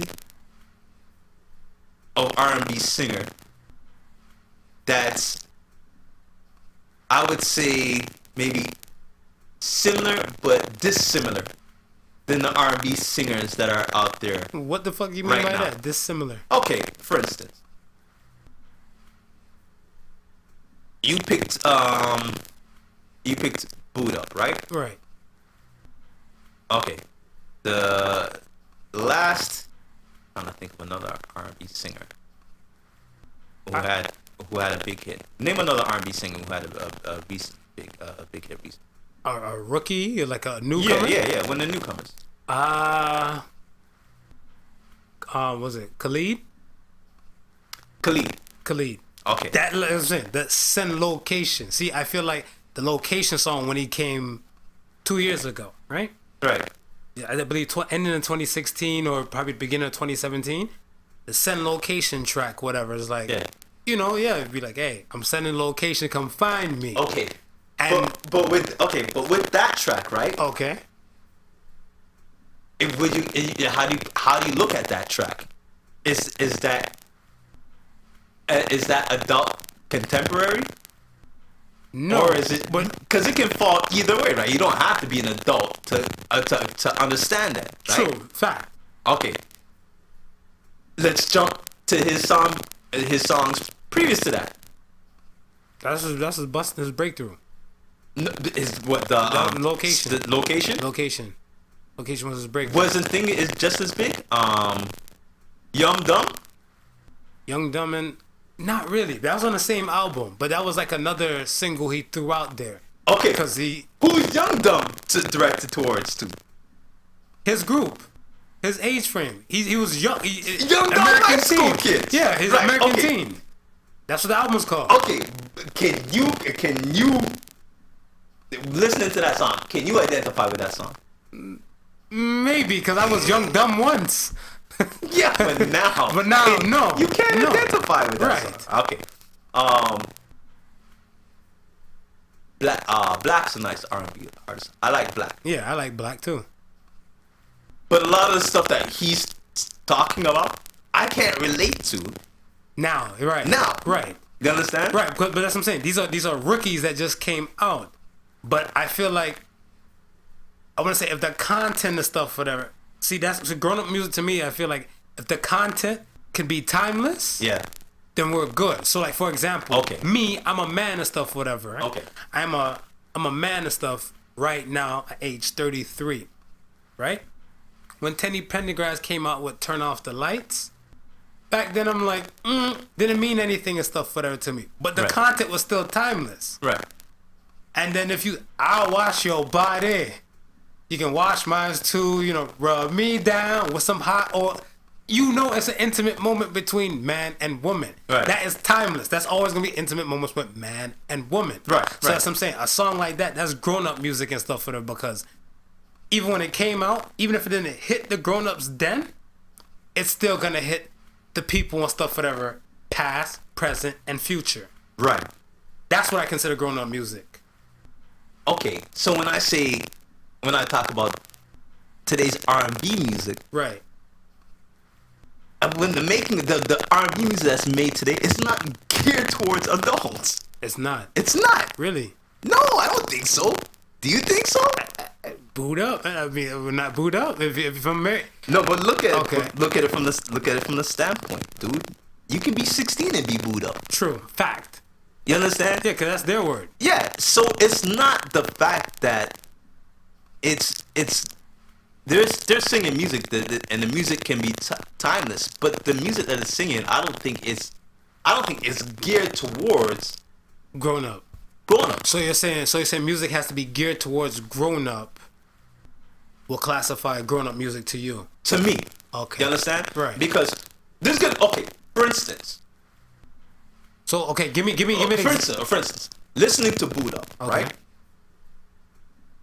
We're gonna understand it because we're used to that culture, right? Right. So we understand what she's saying and how she's saying it, right? Think of somebody who's going to be in their 50s and up. The slang that she uses in Boot Up, They won't understand. they're not gonna understand it. Fair. Give me an example of the hip hop you're talking about that's more geared towards grown up music, the one that, from today. Jay-Z. Right, but that's what I'm saying. A man like Jay has transitioned and stuff for that's what I'm saying. Transitional period. Okay, Right. what else? Because like I said, that Jay has transitioned. He's been in the game like let me say this. Salute to any rapper hearing this that's transitioning stuff through the time. Like Fab, Jay, even Lil Wayne with this Carter 5, you know, when you put through over a good amount of years and you transition. Like for example, I'm a fan of the Locks. And Jay, like let me say like Jadakiss and like Styles and stuff, whatever, talking about way back when about gun busting, popping off, this, moving bricks and all that type of stuff, whatever. It was fine to me when I was like 16 thugging. Right. I'm 30 plus married with a kid and stuff, whatever. That music is not applicable to me now. And No. if they're still in the game, still talking about that, whatever, you lost me. Right. I am a grown up now. You won't get me. Right. So the content and stuff, what I feel like has to be at least to a level and stuff where, again, it has to transition through space and time. Yeah. But here's Walk it like I talk it ain't transitioning. Yeah, but here's the thing though. In hip hop, in order for grown up music to work, you gotta be a grown up. Okay, but we have a lot of grown ups in hip hop, do we not? Or did they just all fall back? How many grown ups do we have in hip hop that are actually actively doing music in hip hop? And then, with that being said, we can look at it and say, yeah, it's a grown up vibe because I can get into it because they're not Fat Joe. The last few stuff that he's put up, grown up vibe, right? Jay-Z, the last few projects he's put out, grown up vibe, right? Snoop, yeah, his little church thing, Snoop, right? Nas's last album, grown up. grown up vibe, right? Right. So all these rappers who we grew up with, right? They're growing up, right? They're not experiencing grown up things. So now they're rapping about these grown up things. We're growing up. We're experiencing the same grown up things. Right. So we can identify with what they're saying. Right. Matter of fact, we can identify with what they're saying more than we can identify with the Young Bucks. Because we're no longer doing the Young Bucks thing. Right. Right? Right.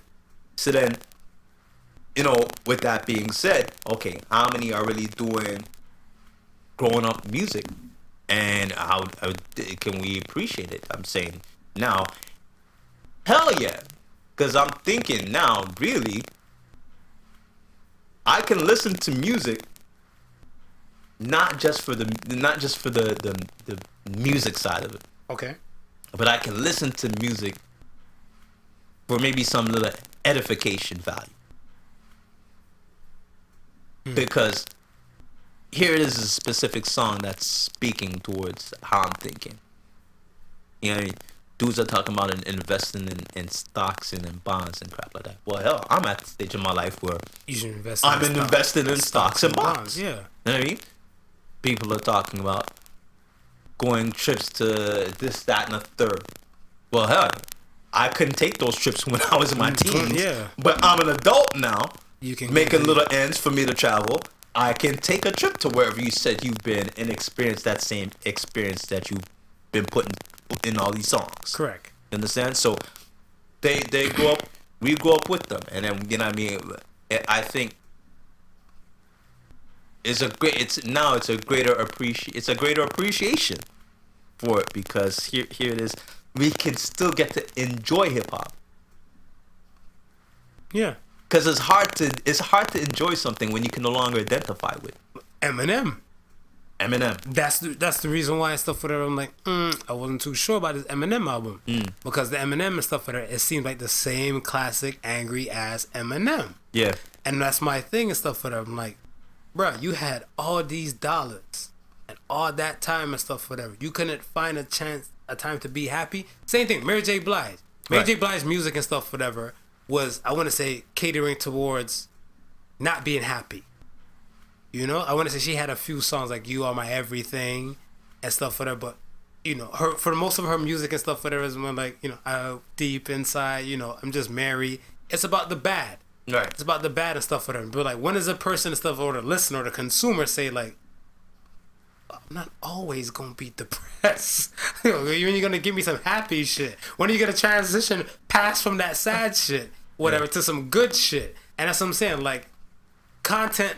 That type of content and stuff, whatever, to me, I don't feel like it's grown-up music. I feel like grown-up music and stuff, is like when it's timeless. That's why I said the Khalid. Yeah. With the Khalid, because I feel like the send location can resonate to the young kids, even if right now and stuff, whatever, you and your wife want to do a little private rendezvous and you guys want to play a little nice little game of coy with each other and say like, you know what, I got a little special gift for you at a hotel, and I'm gonna be at. Yeah, but okay. Here's the location I'm gonna send. Okay, but even with that with that being said, which 50-year-old is sending locations, bro? Hey, I don't trust a 50-year-old IT man, so I don't even know if he might even send me proper locations, man. Listen, when you use and you got to think about it. It's all about terms too, right? Send me your location. You got to. Okay, so you're right. You're right. You got to You said that. You said with the boot up. Yeah, it's the term. Yeah. Okay. You got to explain when somebody come, you know, someone of older folks say, you come to you and say, what does he mean? Send location. How's he supposed to send me? I get you. You know what I mean? We know instantly what he's talking about. Slow down there, old timer. I understand now. I understand. I got it. I got it. Maybe my young ass mind is moving too fast. I got it. I get it. You understand? So, and again, when you look at grown up music now, if back to R&B, Sade drops a single tomorrow, right? It's not gonna leave anything for the imagination. Because the wording is proper. Because the wording is going to be something where she knows her audience, which is going to be a mature audience, is going to understand. But as well as a younger audience and stuff as well. As well as a younger audience. Because the wording and stuff is proper. It's not using booed up or anything like that. Like, I think she had a long blank period and stuff, whatever, like when she dropped Soldier of Love. And Soldier of Love, I believe, had Moon in the Sky. That song and stuff, whatever, right?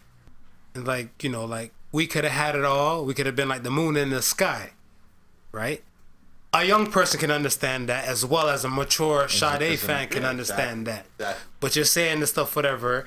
The young person stuff will understand boot up. The semi-going there person will understand boot up. 50-year-old was saying like, is there ghosts in the house? Why are we saying boo for? Yeah. There's no, No longer an adult. It will become that When the older people die.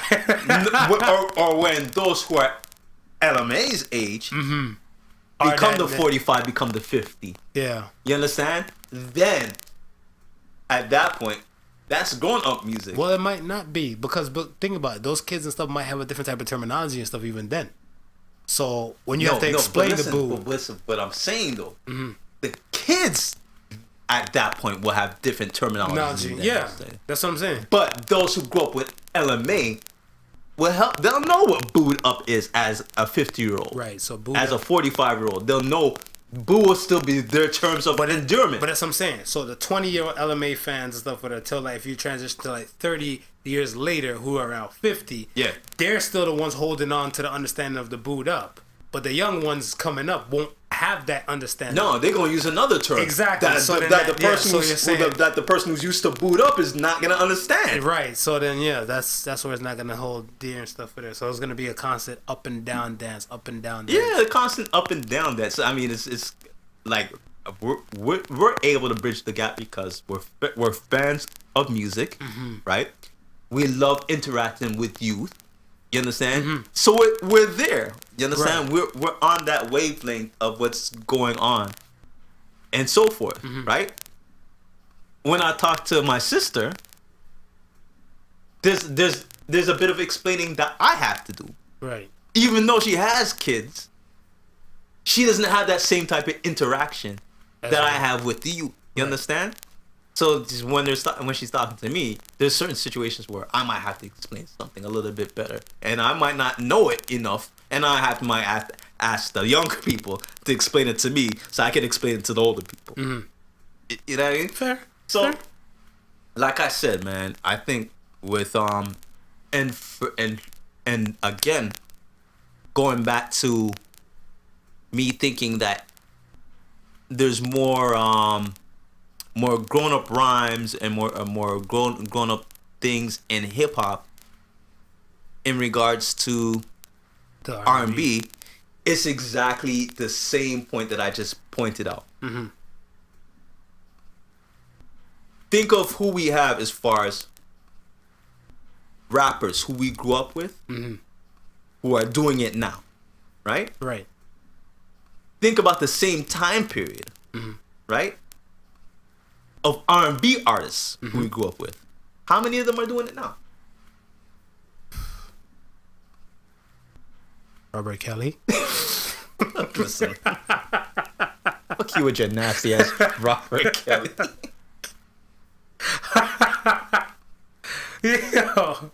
Yo, he's still doing it, man. Yeah, I mean, hey. I understand. I get what you're saying. How many of it is really still doing it now? Damn near zero. It is what it is. Damn near zero. You know what I mean? Yeah. So there's nothing really where we're stuck with what the R&B is. With stuck. These new people doing the R&B. I mean, but you have these fortunate folks and stuff like Beyonce, Alicia Keys, those types and stuff, whatever, that's still like, swimming along. Yeah. And doing the little bit by bits and stuff for her. Beyonce's work ethic and stuff is hella good. Yeah. Right? And Alicia Keys and stuff for her, she has her moments and stuff like when she comes up from doing her other stuff to come up and do it. And see, and Beyonce is a special case. Because she has the mature people, but she's adored by a younger audience. Right. So she has to play the balance between the two. But she is when she puts out an album, when she puts out something like a Lemonade, there's gonna be something poppy there for the younger crowd, but then she's gonna have songs on there that's geared towards her the majority and the adult crowd. Yeah. Whereas Rihanna comes out tomorrow, it's all for the young crowd. Yeah, it's all gonna be for the young crowd, right? I mean, it is what it is. It's up and down, up and down. Yo, so let me say this: since we closed on the grown up and down, up and down. Let's talk about the stripper thing. Let me explain about the stripper thing now.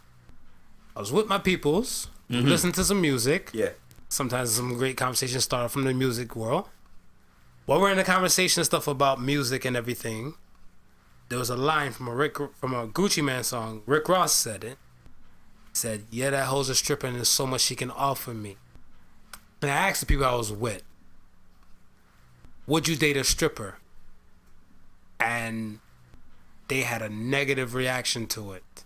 So I'm asking you, if you were single right now, hypothetically, and a woman you met on paper is the woman of your dreams, but her occupation is a stripper, would you date her? See, no. Did I meet her as a stripper? Or did she decided that, you know, she needs to boost up her living expenses, or, you know, all You these met her things in the out. grocery store. I met her in the grocery You store. met her in the grocery store. All right. She's over there trying to pick up some cereal. You seen her. You about to pick up your cereal. You get into conversation. Say, yeah, you're going to swap numbers. Y'all go for a dinner. And jobs come up. And that's where it comes up. Okay, so now depending on how the conversation is going, up into the point where we start discussing occupation, is probably gonna play a good portion of what my decision's gonna be. Usually before I get into the topic of occupation, it's more or less trying to find out what that other person's like. That true person, the id, the I, the me, the she, who is that person inside that body, and who is going to be that person regardless of what the outside world is, or what side, or regardless of what the outside world is doing. What's that core that's not going to be rocked or shaken, right? After I find out what that core is, right? It's now, how do I see myself interacting with that core? So you know she arrived for you. You have an idea and stuff. So I gotta figure out. So beginning. I'm figuring out all this stuff, right? Right. If she'll ride for me, if this is the type of person who has integrity, morals, and values, all the things that I hold dear deep that you're looking for in a woman. and dearly, Right. right? Now, once we've gotten past that stage, I think I almost, I think I have a kind of a clue or an inkling of where your mind state is, where your integrity lies, and the type of person you aim to be, regardless of what you do for a living. Regardless of Fair?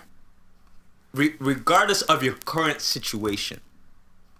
Right, because that type of, I'm assuming the type of core integrity values you're looking for and stuff is a person's doing this just for the period of time to get better into another transition. Well, Because she stripped forever with you. if your core value and integrity Remains. holds true Yeah. all the way through to the very end, it don't matter what you do for a living. It shouldn't matter what you do for a living, because That's fact. at They're that, still people. yeah, because and at that point, there's been an establishment, right? Coming with that establishment, the trust has been formed right? Mm-hmm. Coming with that trust is knowing that person is not going to do anything or try within their power not to do anything that's going to be disrespectful to you or hurtful towards you. Mm-hmm. Right? They're looking to show you that much amount of respect because they believe and they know that's the type of respect that you show them. Mm-hmm. You understand? So with that being said, knowing all of that, and she came forth and said, well, listen, You dragging out a lot of shit. I strip for that because I gotta put it in context because right.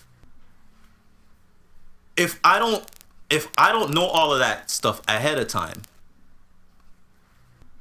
and she comes to me and I ask her, yo, so what do you do for a living? Mm-hmm. And she says, well, I'm a stripper. Without having any context of who that person is, what that person's about, Right. I may automatically prejudge And right or wrong. based upon the occupation, as opposed to based on the person themselves. But true, but when you're dating a person and stuff, whatever, it's still rookie stage. And at the end of the day and stuff, whatever, I want to say is resume format to me. Yeah. People can put the greatest shit on a resume. Perfect attendance, always punctual, all that type of shit. And then when it comes to the actual owl and everything like that, whatever, Yeah. they're late as shit and they're never there every day.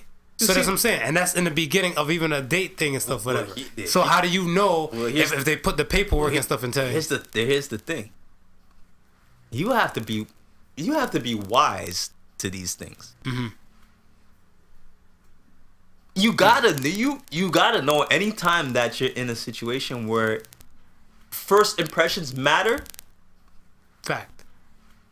That person you're interacting with is always gonna put their best foot forward first. You understand? Mm-hmm. So you go into a situation knowing that, right? Mm-hmm. And you formulate stuff. So they say you gotta give yourself time to know a person. Mm-hmm. Right? Right. So you say to yourself, okay, it's probably gonna take maybe the third or fourth date before that person starts to feel comfortable. We got you on record about 3 fucking sons. You don't know a person. Listen. 3 sons. Listen. I'm still sticking with my 3 sons. Okay. But I'm saying typically it may take you 3 to 4 dates Yeah. to know a person. Right. Right? Oh, I've been through the rodeo many a times that I've whittled that shit down to 3 or 4 sons. I have set questions that I ask. You know when you go for a job interview, Yeah. they ask you these questions and they seem like some of these questions repeat. They just ask them in a different way. Why should we hire you for the job? They're doing that deliberately because they want to get the truthful answer out of you. Mm-hmm. You understand? So they put their built-in ways to trip you up in being truthful and not just looking to put your best foot forward. You understand? Right. So this is you gotta do it. You gotta be at that same level of craftiness when you're trying to get the information you truly desire out of someone who only wants to put their best foot forward. True. Right? Because if they answer truthfully and stuff, whatever, then it'll come out the same way. Then it'll But if they answer and stuff with a lie and stuff, whatever, it'll remix every time it comes out. it'll remix every time it comes up. And then once it start hey, listen, you catch 2 or 3 remixes, No. you starting to No. Okay, so now when the next conversation leads, you kind of almost say, oh, so what do you do for an occupation? I'm a stripper. Okay. Any reason why you chose that as an occupation? So now you already set the foundation of truthful answers versus non-truthful answers. Right. What's coming to you next? Now, if you've gone through your paces, your due diligence, and you determine that that person's an upright person with integrity and whatever that, you know, regardless of the answer that she's going to give you, it's going to be something truthful. Whether she says she loves stripping and how it makes it feel, she loves to be naked and expose her body, she going to be truthful with it. Right? It's up to you on how you want to deal with that response. Right. Right? She comes to you and says, I just really needed to get through college. So I did this tuition. to do my tuition. At that point, you've worked up to the point, you know what I mean, to the point where you can believe that answer that she's going to give you. Right. You can rock with it or you can't. Right? But the fact of the matter is, you're dealing with somebody and you get that core. You find that core, you find that integrity, you find that trust that you can believe in. Then the occupation itself is minuscule. Is minuscule. You know what I mean? And for instance, women can say the same thing about men. You know what I mean? Go on a few dates and so forth like that. Date number 3, he's the wonderful guy. He's the best guy in the world. Right. Can do no wrong, this, that, and third. Wants to have kids, this happening. Finally, I mean, you finally gear up to ask him, what do you do for a living? He tells you he's a garbage man. What do you do? How are you looking at him now? Are you looking at this, oh, you're nothing good. You're no good other than to collect other people's garbage. Are you seeing him like that now? Are you still seeing that person with integrity, with dreams or whatever that you fell in love with that core, right? Are you still seeing that core after that man tells you that he's a garbage? Because you still should be seeing that core. All the way. All the way. Yeah, his occupation shouldn't define him for what he does. Neither a stripper's occupation should define her. Now, here's where the tricky part lies. As a stripper, you're fulfilling somebody else's fantasy. Correct. Right? Right. As much as you can trust and believe in your girl who's a stripper to have her integrity, you can't always count on the customers that she's serving to have that type of integrity. Yeah, but I feel like the establishment should at least have the kind of backing for them, because there's some establishments and stuff, whatever. There's some clubs and stuff where you can't touch the chick. Yeah, I mean, and you're right, and you know, and if the dude goes to go the extra bound and stuff, whatever, and she let it be known she's uncomfortable with that, he's going out the door like Jazzy Jeff. And there's other situations and stuff, whatever. If it went like that, whatever, beyond, like, you know, like I said, to her consent and all the above and everything, like whatever, there's still some kind of confrontation and stuff for that, and it's gonna ruin set mood. Yeah, but again, look at it this way, right? If I'm at a table in the corner, getting the table down, right? The bouncer's all the way at the front door, right? I had a little bit too much to drink. Fair. Right? Fair. I start getting belligerent. Right? Right. And I want a little bit more than a lap dance from this dancer. So I start the touching and feeling and right. You know what I mean? I spent a fair amount of money with this lady. Right. I'm thinking I'm owed a little bit more than I should be getting, right? Right. I make a grab after her, right? Okay. In her response, she smacks me, Right. right? Right. Because she has her integrity. She ain't about that life. Right. She's just here trying to pay her way through to college. Right. Nothing more. Right. All Right? It's okay. And now, what do you do now? You smack her back. I freak out in the drunk state that I am, Right. and put my fist through her face before any bouncer can leap up onto Fair. their feet. Fair. Right? Right. Those are real ass situations. Of course they that, are. That But happens. of course they happen. And that's what I'm saying. It's still a part of the establishment. Right. And that's what I'm saying. Where I say it's part of the establishment and stuff, whatever, is that I've been to places and stuff, whatever. I guess call it the Champagne Room. Yeah. One place I know they call it the Snake Pit. And another place like Champagne Room, whatever the case and stuff, whatever. These people are that close and on deck. So then, and in any case and stuff, whatever, if that's to happen that fast and everything, you drunken state, whatever, you're not leaving her unscathed. No, She might be a casualty and stuff of war because Yeah. of your situation and stuff like that, whatever. Yeah. But on the law of averages and stuff, whatever, per establishment or per city, how often does this happen per night? You're right. It probably doesn't happen often. Right, but it happens. But and the fact that it can happen probably would lead to your because you never know. Like But that's almost everything though. well, you're right. Yeah, that's it almost is anything. almost everything. Yeah. But it's the situation that you see it in. You almost kind of think of, well, yeah, you know, I can where it's in almost any situation, you can almost see it.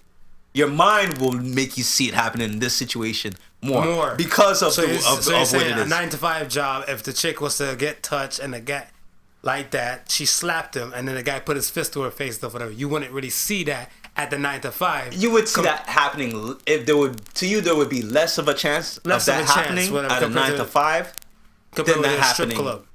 At a strip club and stuff, it happened more because you have alcohol, the factor, the Right. lewd behavior, that. Yeah, see, I don't know. To me, I feel like, a situation like that, long story short, whatever, because you drag that shit out, I feel like she, regardless of what she does, I 100%, 110% agree with you and stuff, whatever. Her core factors and stuff have to be in line. Because my thing and stuff is that set strippers should just conduct themselves in a level of relationship or dating or to be respectful to the person that they're with. Right. So now they know for a fact that, okay, I took it upon myself to go on a date with said individual. I took it upon myself to continue seeing said individual and stuff, whatever. They don't have a problem with my occupation. So let me not give them a shadow of a doubt of anything and stuff, whatever. Let me play to win. Right. So if they're playing to win and stuff, and they're playing all their cards and stuff right, whatever, then by all means. Me, I just need an end game. Just know for a fact that, hey, if you're going to be stripping for tuition, fine. Your overall goal and stuff, whatever, is to get your tuition paid, graduate. If you're going to be stripping for this house, then after you buy your house and stuff, I'm assuming you're getting a real job or a different job. Yeah. There has to be an end game and stuff to it. If you have no end game and stuff, whatever, and you don't see the vision and stuff for yourself and everything like whatever, because I can't make anybody see any kind of vision. No, you can't. But if you can't see the vision for yourself, or a set woman can't see the vision for herself, whatever, this is where this date will be ending nice and quick. Be like, I get it, cool, you do your thing, this was fun. Yeah. You know? Yeah. And then we just wrap it up. But that's exactly what that's core. exactly what It's I'm the saying, core. right? The core. And that's why I ask you, like, when does that conversation come up? Because if it comes up Immediately. well, but I'm saying if it comes up before I get that chance to examine your core, I may not examine your core. Fact. You know what I mean? Just based on that alone. You know what I mean? Yeah. I might not. You know, I might not fucking with it. I might not be fucking with it. Yeah. You know what I mean? If being the other way around, I already know who you are. You understand? Then I can look at that. What you do is, I know why you do it. You understand? Yeah. I know there's an end to your me. You understand? So I can, and it's up to me at that point to either rock with you or not. Fair. Right. Yeah. I don't know. I'm good. I'm gonna do my Chippendale. That's my wife. I have to ask Get your permission slip. Yeah, good. Get your permission slip signed. Yeah. I'm ready if you need backup help, stuff like that, whatever. You know, we about to make this change. You know, I told you my name, Candlestick. You know, Candlestick with the dick. You know, I got some tricks. And I do a few tricks. There you go. So, I mean, hey, I'm with it.